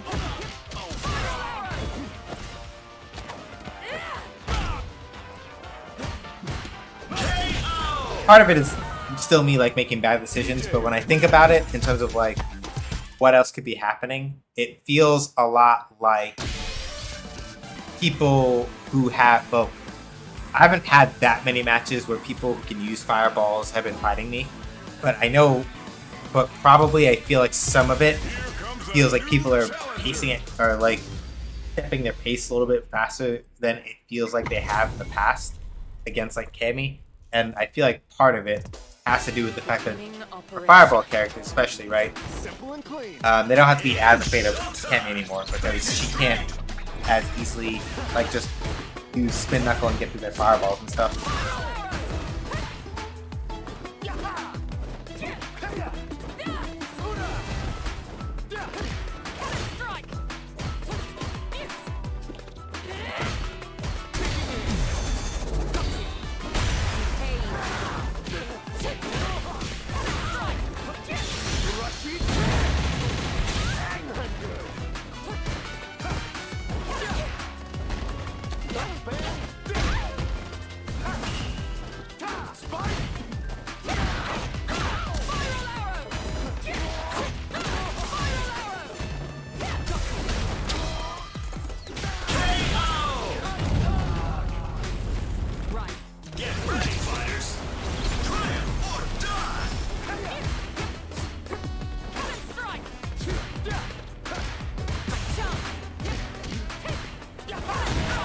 Oops, didn't do the punch.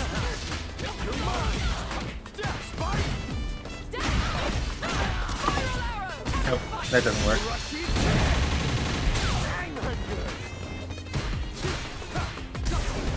Good jump. Yeah. Like, if this had been before the patch, and Rashid had done, oh no, maybe. OD Knuckle might have gotten through that before the patch, but I'm not sure. That could be just like me being biased as far as that's concerned. Nope.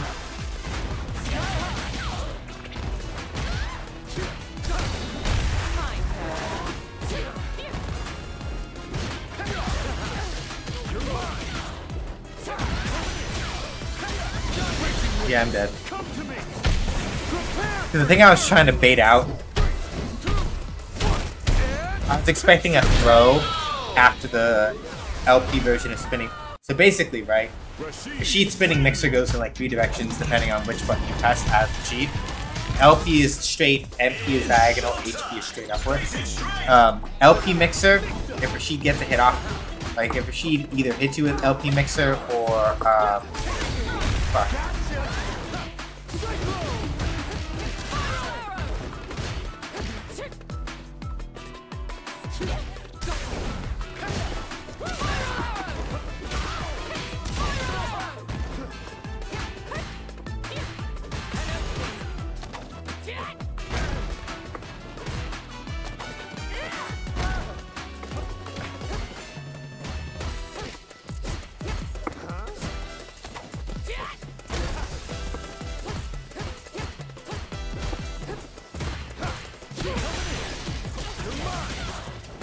Yeah, like the thing that I'm doing that I shouldn't be doing there, I keep jumping because I keep expecting a throw after LP mixer.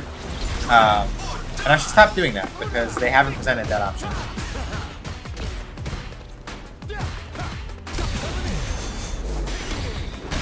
Made a bad bet about which normal they could cancel off of.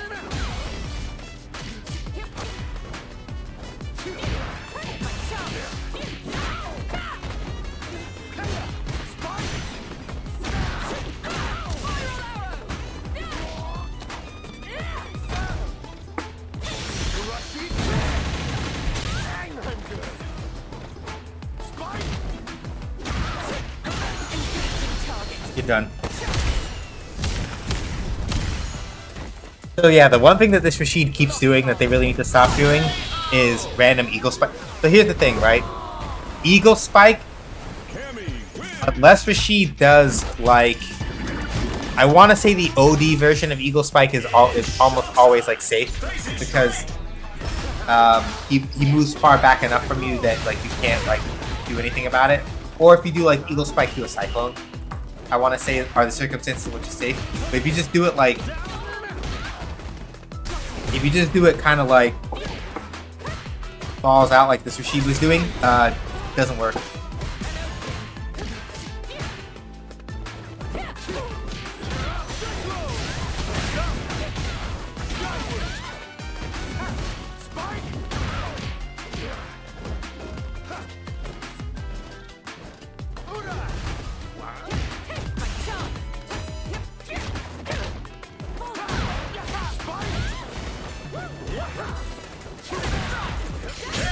That was good. But yeah, like basically if you just do like YOLO Eagle Spike, it will work if people aren't like looking. It's not like it like never works, but like if you just do it whenever, that's not really a good strategy.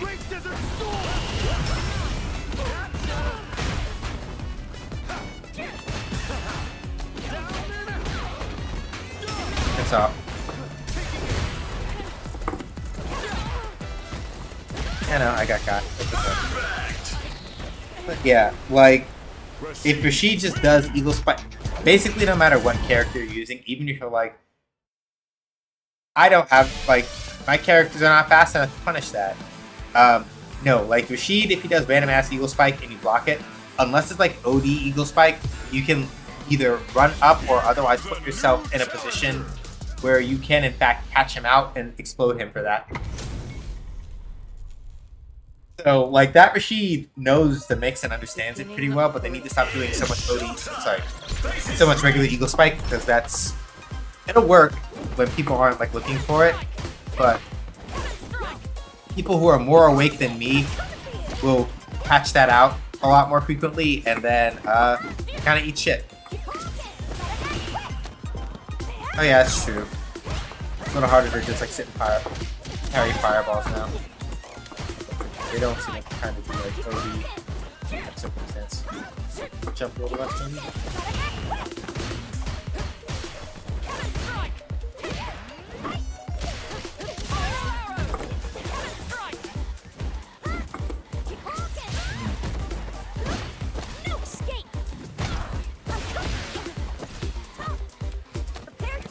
Okay, good one. And choke kicks.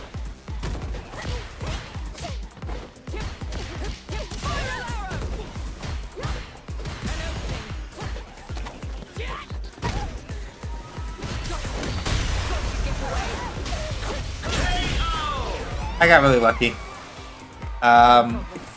Either if I think, yeah, I got really lucky because if they'd managed to like jab through that, I would have eaten so much shit. Thank you, Shed.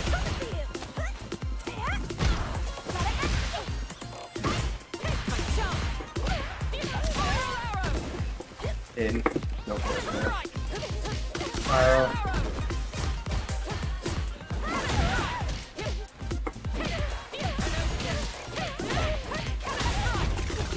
Get this Tensho again.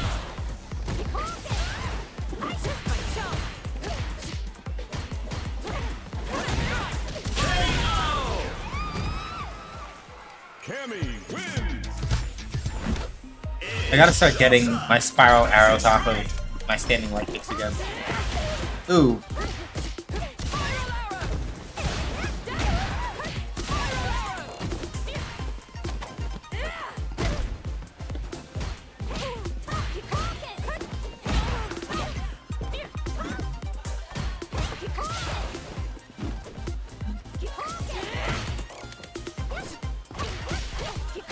I might have been too close for that anyway.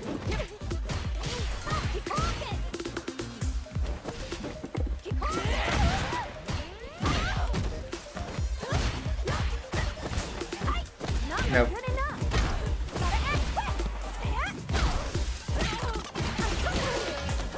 Yeah, that's actually pretty effective with current. Like, one of the things that they changed with the major balance patch is that the amount of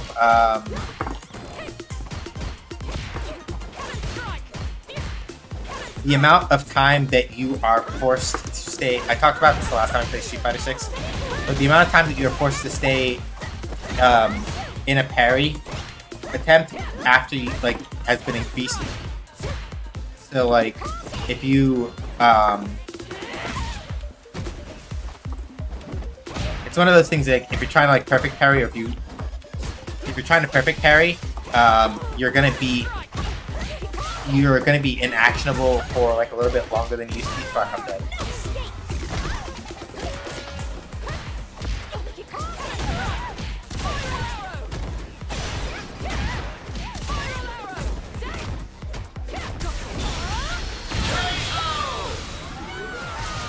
Yeah, no. Yeah, no, even if I'd done that, I'm like, quick wake up check, it would have. So, yeah, perfect parries are a little bit more dangerous to go for now because the minimum time that you have to spend,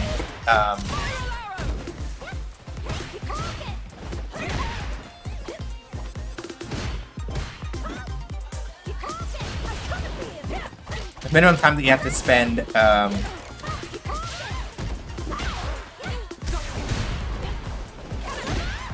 in a parry state when you try to perfect parry has been extended to like 9 to 12 frames or so, something like that.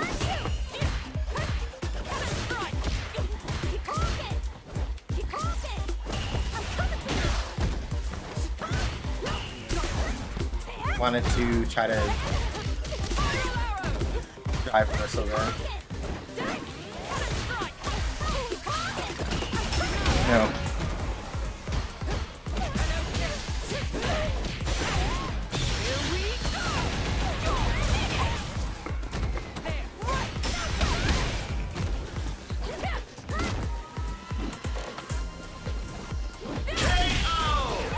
There we go.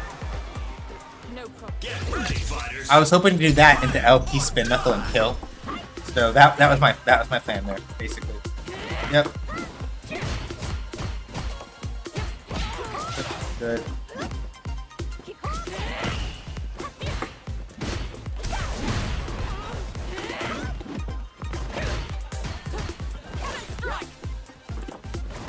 Yeah, I deserve that. Lightning kicks for better OP. Safe jump. Lightning kicks.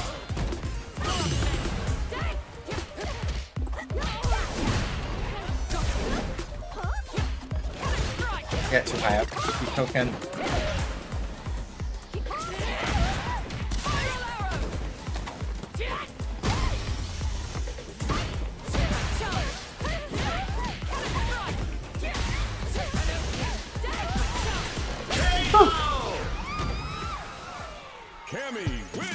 Alright. We ran that back a little. So yeah. The main thing that, like,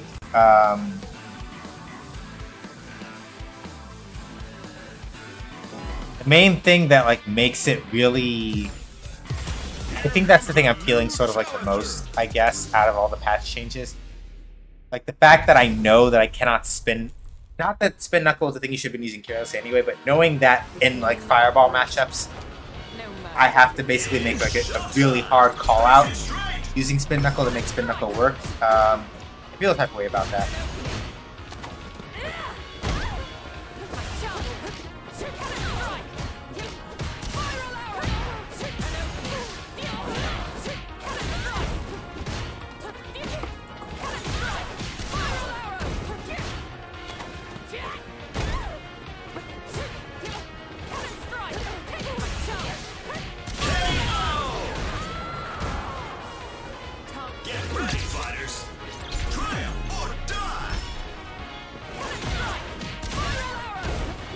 Yep, that was a good time to do that. Yep.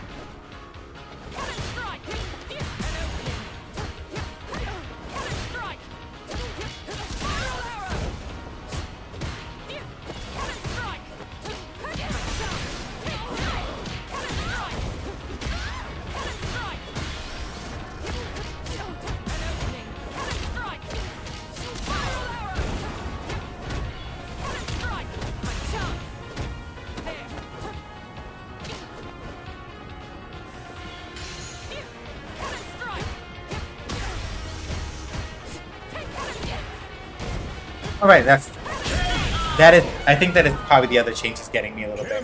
Tammy's hitbox on her instant dive kicks is a little bit bigger for, like, her dive kick, the hitbox is a little bit bigger on the first 10 frames. So, in other words, if you react quickly enough and you're not at the correct spacing, you can, like, actually, if she's not at the correct spacing and you're awake enough, you can, like, catch her out of dive kick a lot easier than you used to be able to. Nope.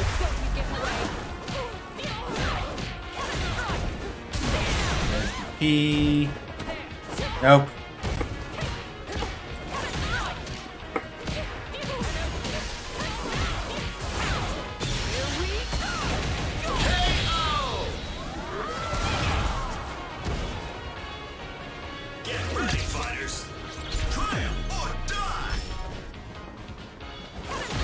But you have to be able to, like, catch her, basically, doing it is effectively it. That's fair.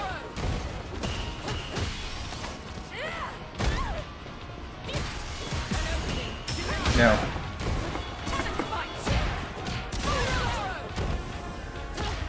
Too far out.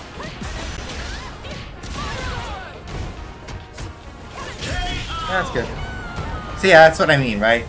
Especially because, like, you know, if you jump at the right distance or whatever, then she kind of just shit for it.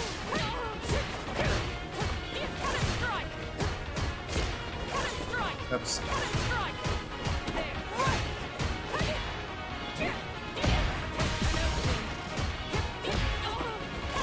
Yeah, see? Like that.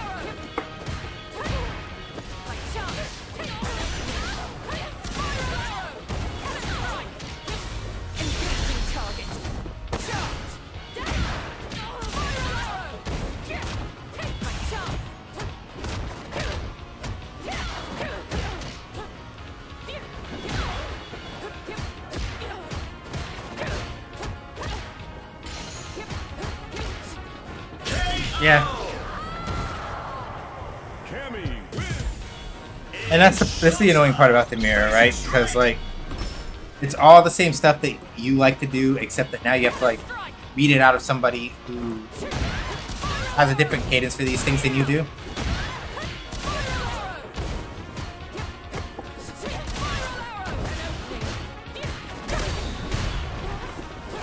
Yep.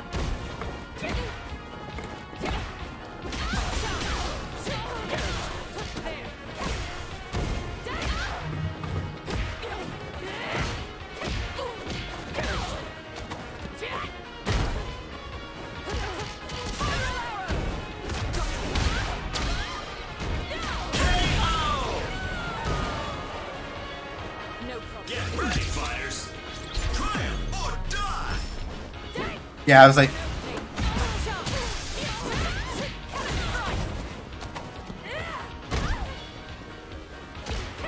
yeah, I hesitated too long there.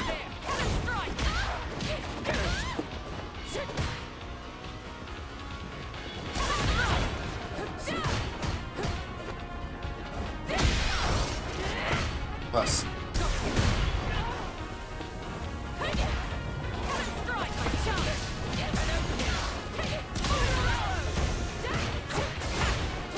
Oh, I missed my chance for the gap.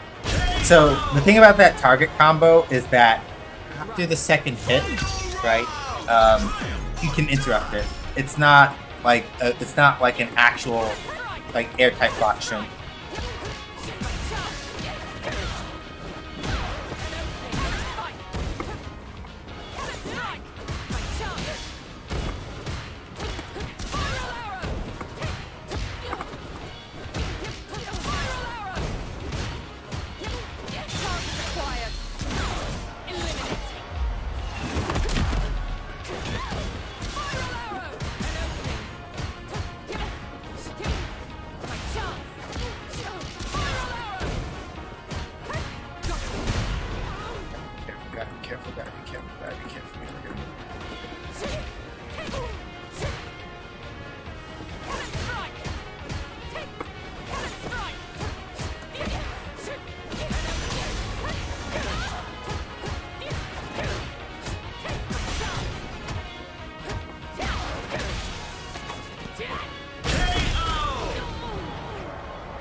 Yeah, but the way that we were moving around, they had a little more drive meter than I did. At the same time that we started regenerating it, so I was trying not to like... Here comes a new challenger. I was also trying not to like get absolutely fucked by pushing too hard at exactly the wrong time. And I very barely managed to not get fucked, but it was like near run thing. Showtime. Face it straight.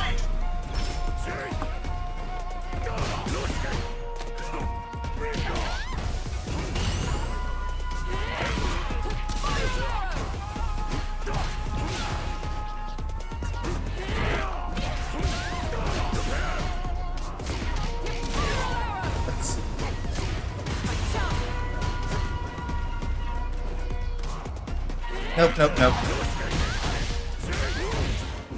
That's my fault. I deserve that.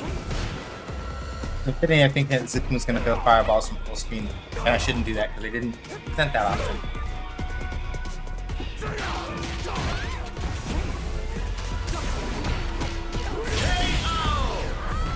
So, I suppose this is the main problem.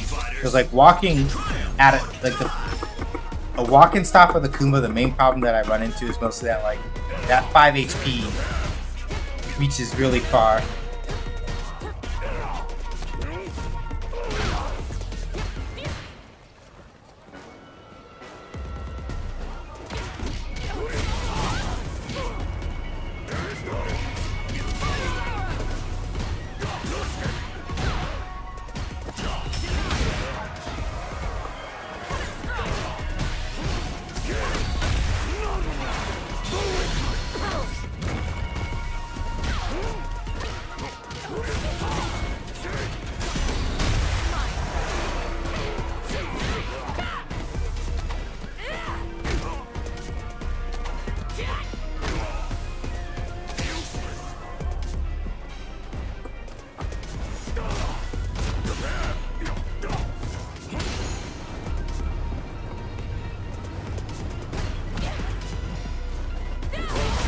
there.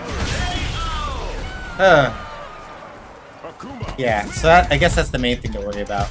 Trying to walk forward against Akuma, the main problem with that, not that it's like impossible to deal with, but walking forward against Akuma basically sets you up for such a thing where, like, you walk forward against Akuma, if he's pressing certain buttons, like, he will basically just invade the space that he is ceding very suddenly again, and so you wind up like getting your shit pushed in because you walked in at a time when Akuma was like pressing like 5 like standing heavy punch or something.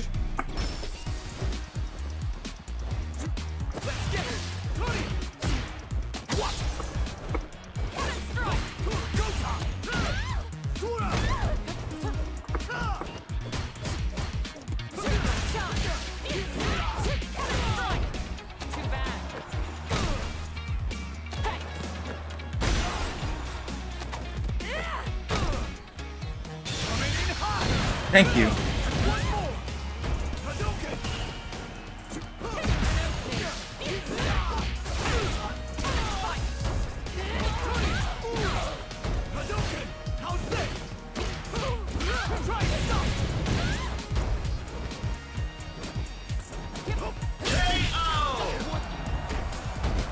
Yeah.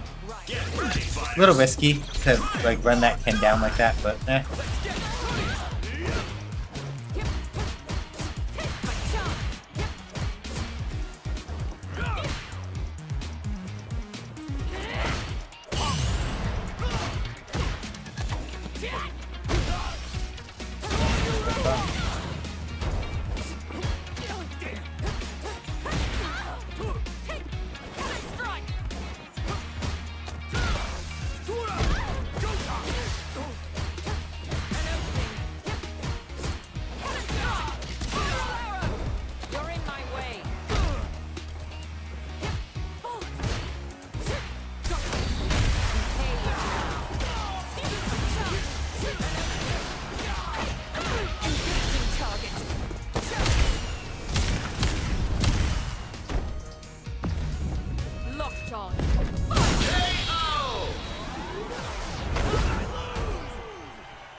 Alright. Much better.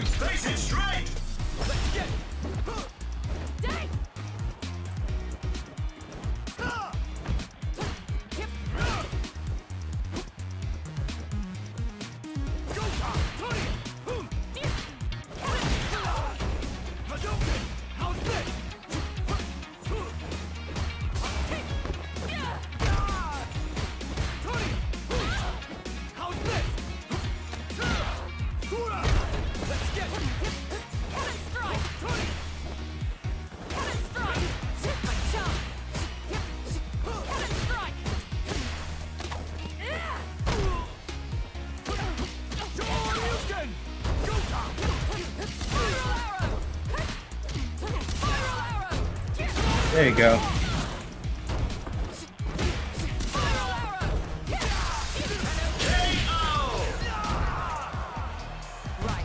Get ready, fighters. Triumph or die. Yeah, that's a lot of fun to carry. Yep.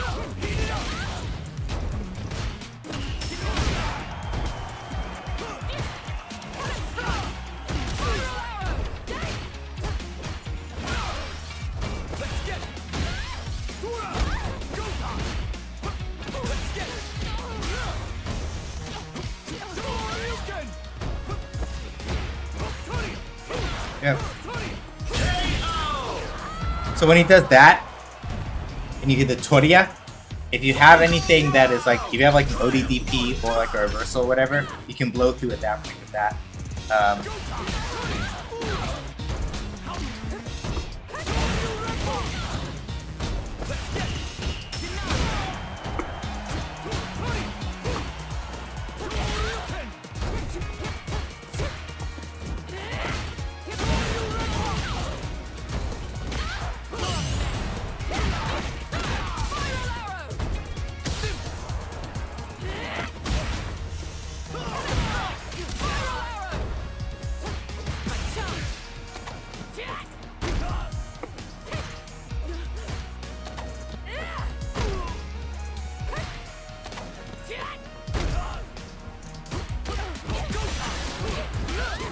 Yeah, I'm dead.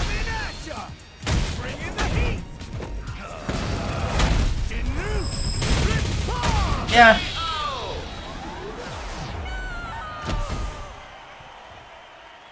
Ken wins.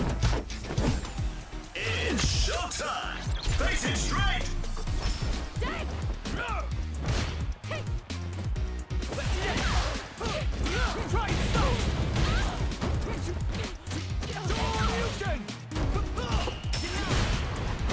Ah, fuck. Thank you. Can't maximize that because that's fair.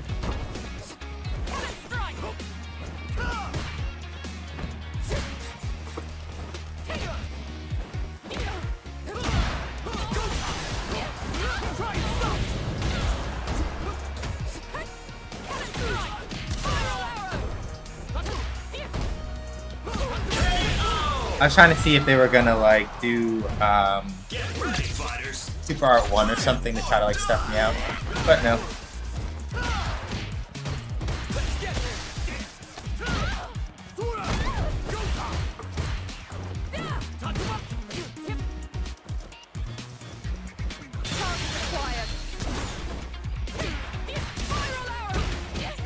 I didn't mean to do that super. That was an accidental input.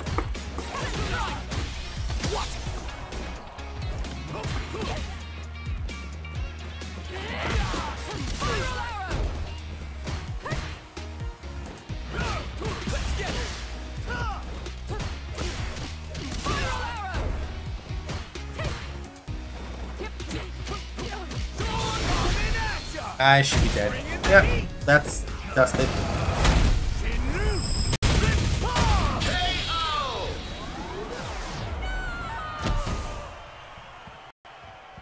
Ken wins.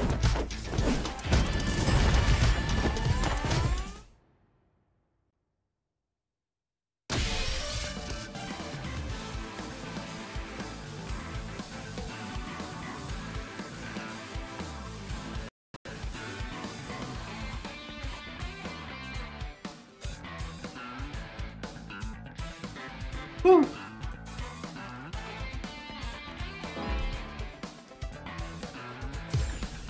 Here comes a new challenger.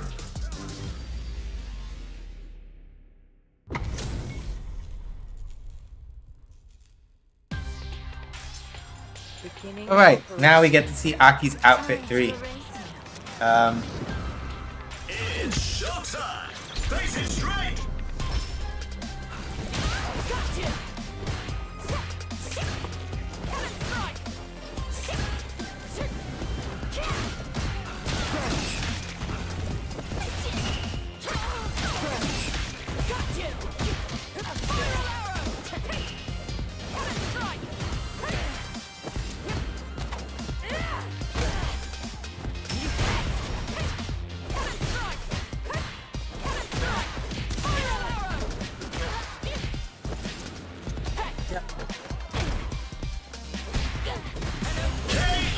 So yeah, that's the major thing, right?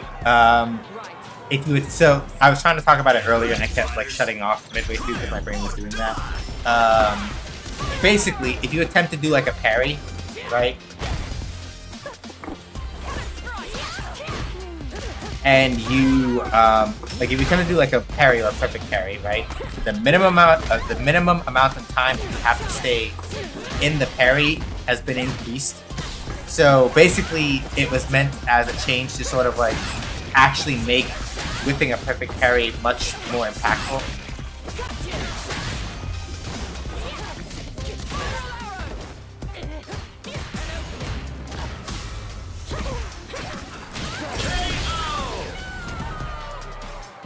On the one hand, no bowl haircut. On the other hand, no bowl haircut.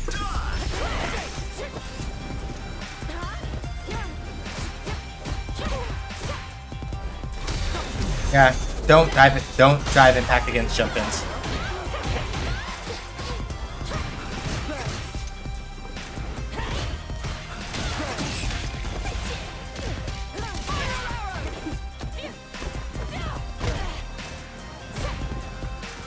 Yeah, that's fair.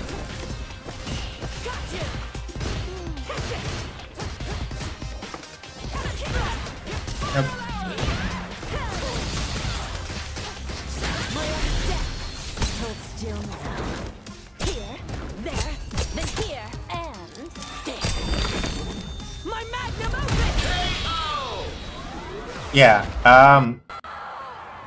Easy's really good. Her outfit fee is really good. They kind of cooked. I guess it's an open question for Terry, because if they give Terry an outfit too, I am 95% sure it's his Mark of the Wolves era design from Fatal Fury, with the bomber jacket and all that other stuff.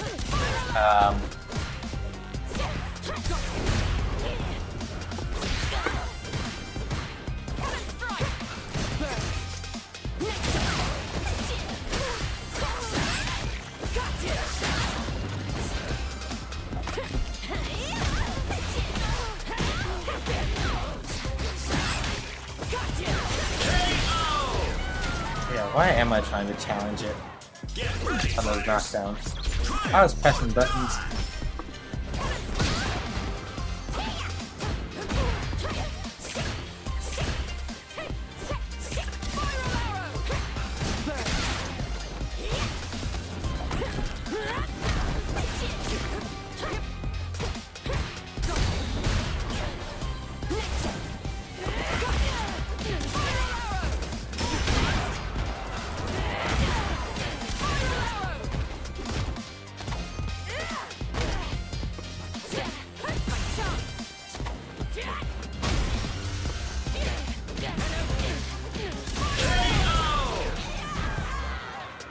Right. Who's next? Final round! Triumph or die!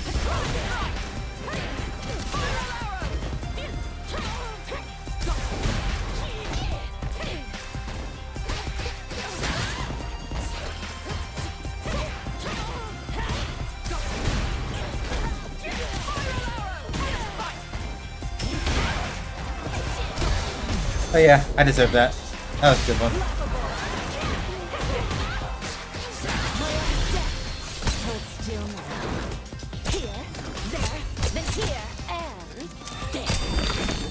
My magnum opus! Did that sting?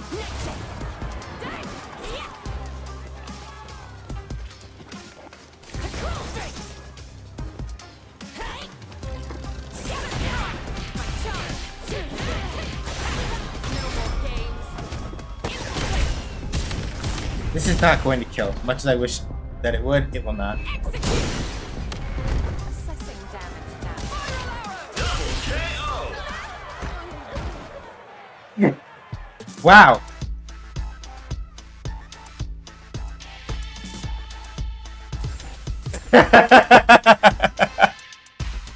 Well, that is the first time I've ever gotten a double KO in this game. Yeah. So basically the situation that I tried to set up there was that I was like, okay, I think I am spaced. And it might have been that I used the wrong version of Spiral Arrow maybe, but because they were in Burnout, I was like, okay, I think that I am spaced just enough that if I do Spiral Arrow and then go for a jab, I should be plus enough to maybe like cover whatever, because they didn't have meter, I didn't have meter. We were both in Burnout, so there's no way that they're gonna like do Wake Up Drive. Like you can't do Wake Up Drive reversal because you're in Burnout. So I was just like, all right, yeah, I think I can just like jab, force a situation where I'm plus, and then like mash out for the win or something. But that didn't happen. How's this? It's good, thanks.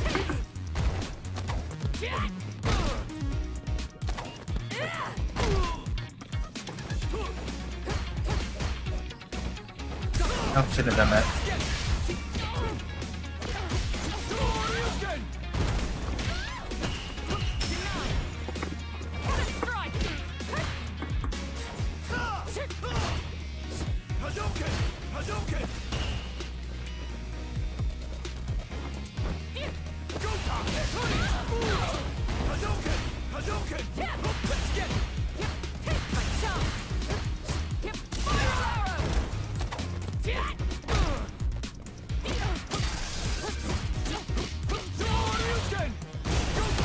Almost had it.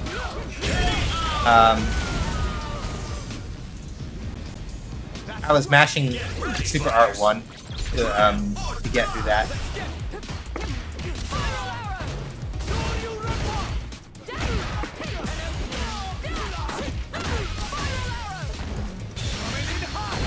I tried to grab, and then they finally did the thing that I was hoping that they would do way before, that I was trying to bait the last time I fought them. Piss off.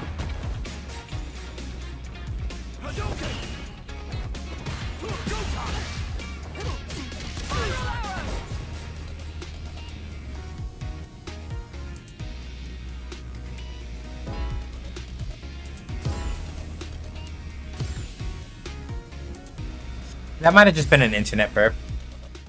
I don't think that was. That's not like.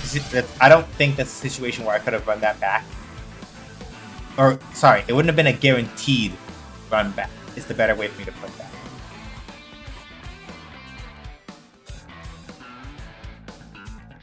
There's no guarantee that that would have been. Or it looks like because the matchmaking stopped for me, then that means the burp was probably my fault.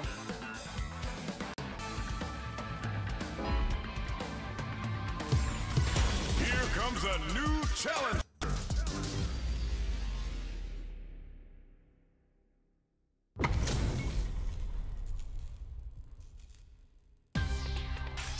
Poison's on the menu. No mercy for you. It's showtime. Face it straight. And Kai Star? Oh, we have a Suikoden fan in the house? Okay. I respect it.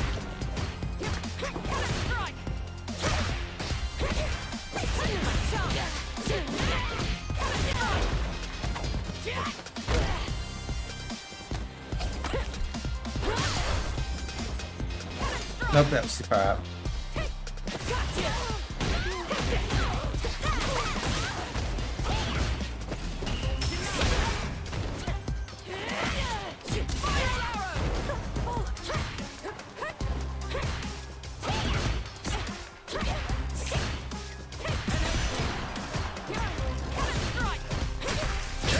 Yeah, that's not work. Get ready, fighters. Triumph or die.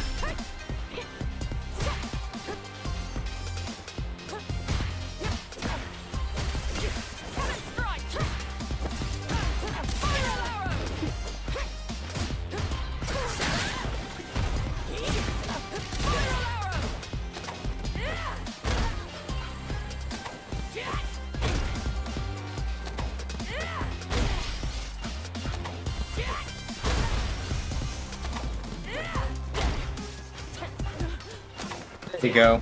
I was like, it feels like after the fourth one, I was like, it feels like you have an answer that you want to do, but then you're not getting it at the right timing. And the thing I want to do is backdash. And they did manage to backdash the last one.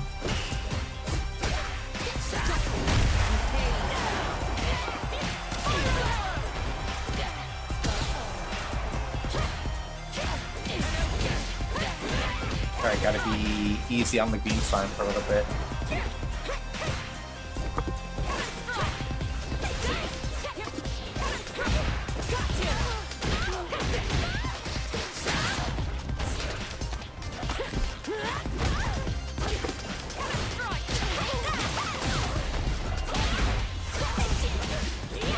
Yeah, I pushed too hard. And that messed me up. So to explain what happened, the reason why I backed up a little bit is because I'm like, oh, I'm almost out of drive gauge and I'm scared, and that got me done up.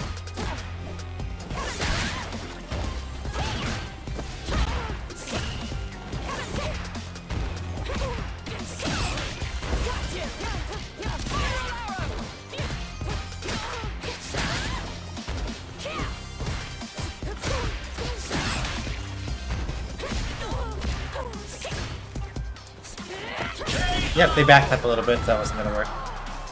Get ready, fighters. Triumph or die.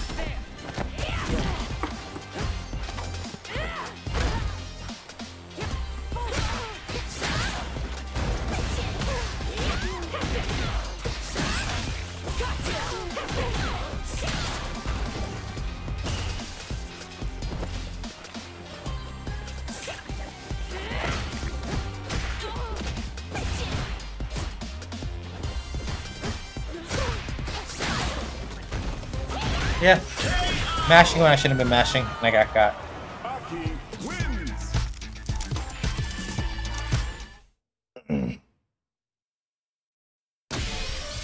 Let's call it a little early. We're a couple minutes off, but okay, one more. Here comes a new challenger.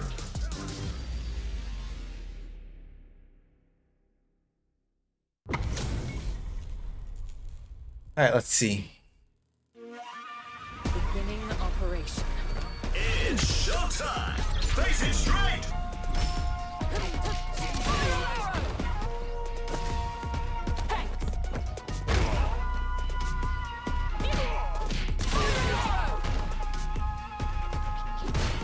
Okay, are you here? What's up? You're in my way.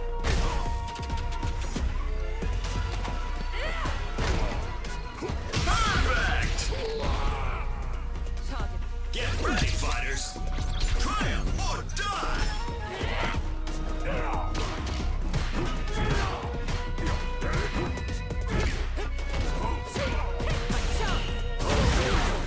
That's how it makes it look like Walmart for you. Lol.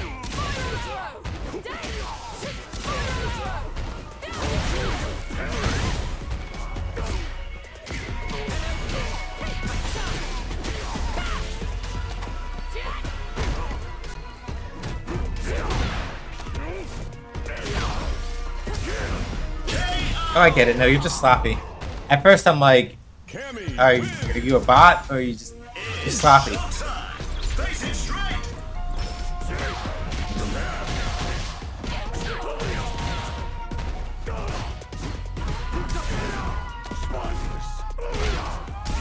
Alright, hold on.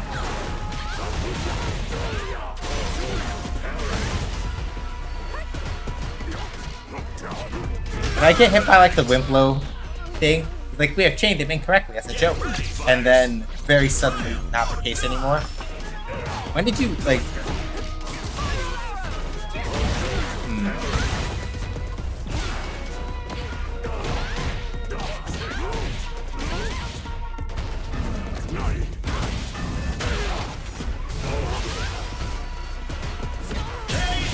Yeah, why did you wake up all of a sudden? What? Akuma wins. Are you good? That's weird. Alright.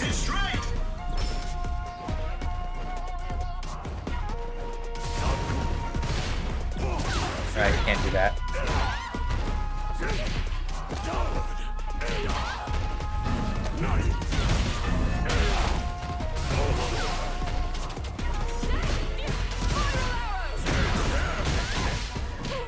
Okay, that's fine. Get ready, fighters. Triumph or die. I messed up and read the angle wrong.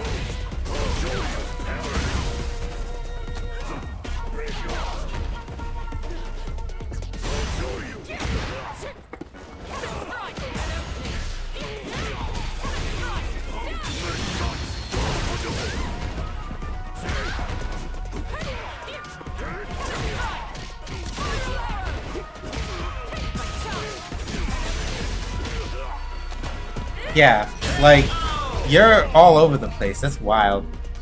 Yeah. I don't know what's up with you, but I messed up the DP. That's my fault. And that's gonna crumple. That's because it's going to crumple. And you didn't follow up. Good job.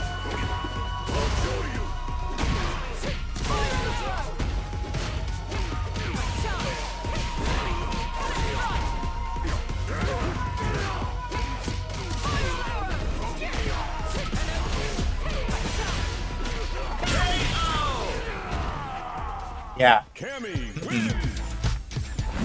I don't know what was up with that Akuma, but that's weird. And it's not like a value judgment that I'm making, but more just like a, I don't really know. Like, I feel like that's somebody who has been studying, again, and like you need to know how to like,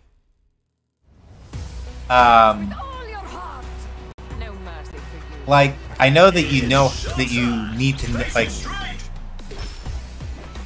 Yeah, like observe that. The thing in particular is mostly that like that Akuma has some understanding of how to run like an offensive game as Akuma, but like I think they're in that like medium step of being like an Akuma player where they understand all the offense, but they don't understand that no, like you have 9k health. You're not allowed to just like fuck around and do whatever you want as Akuma. It doesn't work like that. Like not at least not without like establishing very like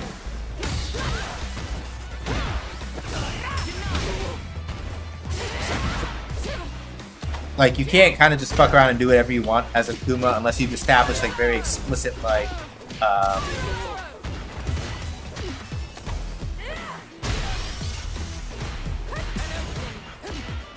unless you've established very specific people are afraid to press buttons against you. You can't just do whatever you want as Akuma because you have 9k health, right? Like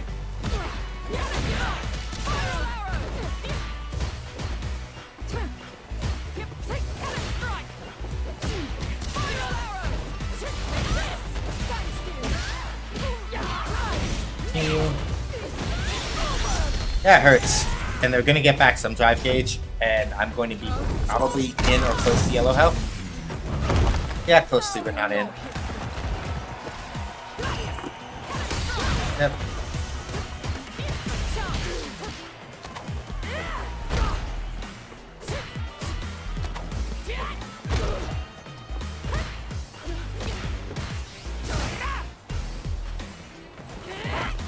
Yeah, I deserve that. Yeah, I can feel my instincts. I know I keep saying it, but my instincts are definitely all over the place. I'm just doing weird and silly shit that I shouldn't be doing.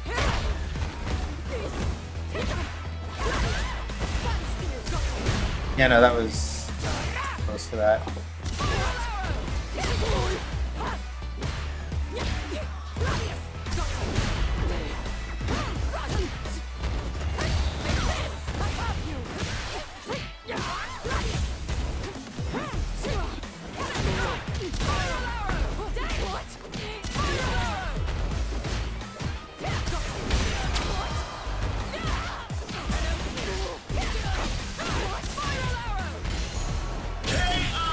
I did the wrong spiral arrow. Should have done L spiral arrow and cannon spike that would have killed me.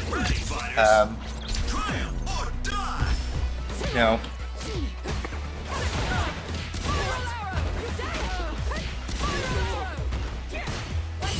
Good parry.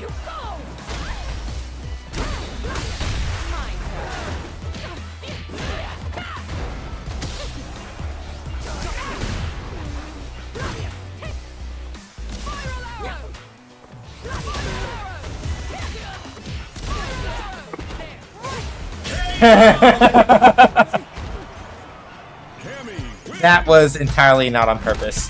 Deadass. I kind of just like fucked around and made that work somehow.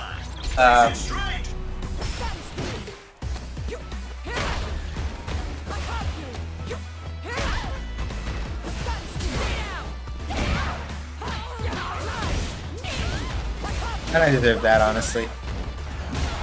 Yeah, good safe jump setup. Sweet dreams. Yeah, that. Yeah.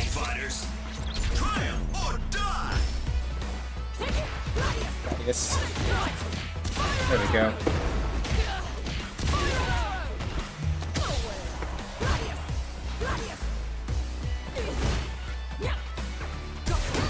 Oh.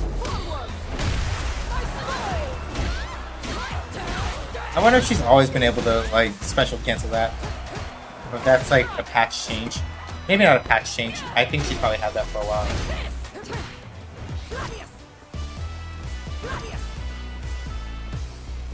Yep, that's fair. Yeah, I'm dead. Still Marisa. Which is fine, right? And I mean that, like, literally. Like, it's Marisa. She does that. She lives for, like, watching you get like watching you psych yourself out and then fuck you up. It's kind of her thing. All right, y'all. That's stream for us. You know, yeah, my instincts were off, but in the overall, could have been worse, I think. We're gonna go hang out with somebody, so please stick around while we go get ready to go raid someone. Okay, cooldowns are still cooldowning, so let me go. I have to go take a look and see who's up. Manually, anyway. As in, like, who do I have you can go visit?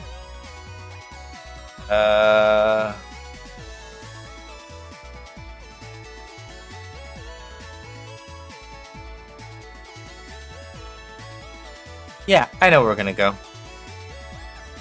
Let's go hang out with Data Dave. Data Dave is playing some Paper Mario: The Thousand Year Door. Data Dave is a variety streamer and voice actor. He's pretty chill. His community is pretty chill. Thousand Year Door is a good game. We can all use like a cooldown from me after like me doing a bunch of fighting game stuff.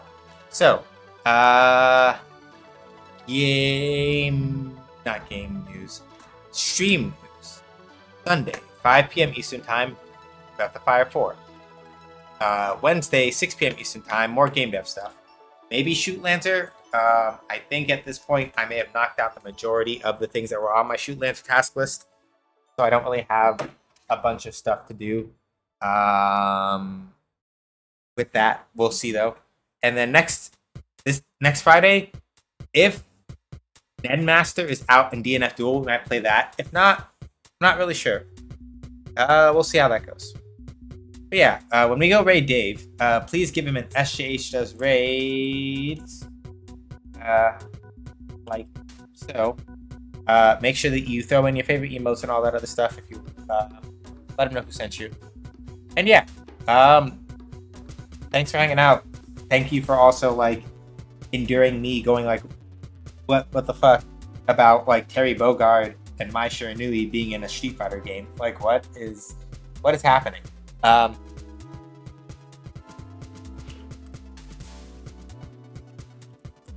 For support stuff, if you want to check out game analysis, design articles, and sometimes me talking about fighting game stuff, go to cohost.org/SJHSgames. I talk about this stuff over there. Some of my older game design articles are up on Medium. Streambots, youtube.com/@SJHdoesgames. That's where all of our VODs wind up and things like that. Aside from that, Ko-Fi. If you want to support me in the stream and don't want to give money to Amazon or Jeff Bezos, especially because price of the sub going up, monthly sub to me on Ko-Fi instead. $5 a month on Ko-Fi. If you do the monthly sub there, it's $4 and change for me. I keep way more of that, and it's more useful for me. Throne is where you can help buy like gifts for me, the streamer, anonymously, whether by contributing to things like monitor arms and a third monitor for me to use with high news, with Arial, so I don't wind up putting stuff on screen that shouldn't be there, or other things like that. And then my card has all of my other social media links, but really mostly I'm on covers. If you are interested in learning more about Shoot Lancer, if that interests you, or just like the game dev co-op that I work with, I'm a founding member of Munity, small indie game studio co-op based in New York City here. You can find out more about us at munity.games. We have a Patreon that you can support, which gets you special dibs and stuff in our Discord server and gets your name added to our credits list. And then our prototype is right there. You can go play it if you want. Thank y'all for coming by. Stay safe, wash your hands, wear a mask. Don't go outside if you don't have to be excellent. Not the bigots, racists, terrorists, sexists, anti-queer folks, or Zionists. Reminders: Black Lives Matter. Trans rights are human rights. Everybody has reproductive rights. They have the right to decide what they do with their bodies. Palestine must be free. The Sudan must be free. The Congo must be free. Macedonia must be free. Plain and simple. Thank y'all. I'll catch y'all when I catch y'all. Take care, yeah? Bye.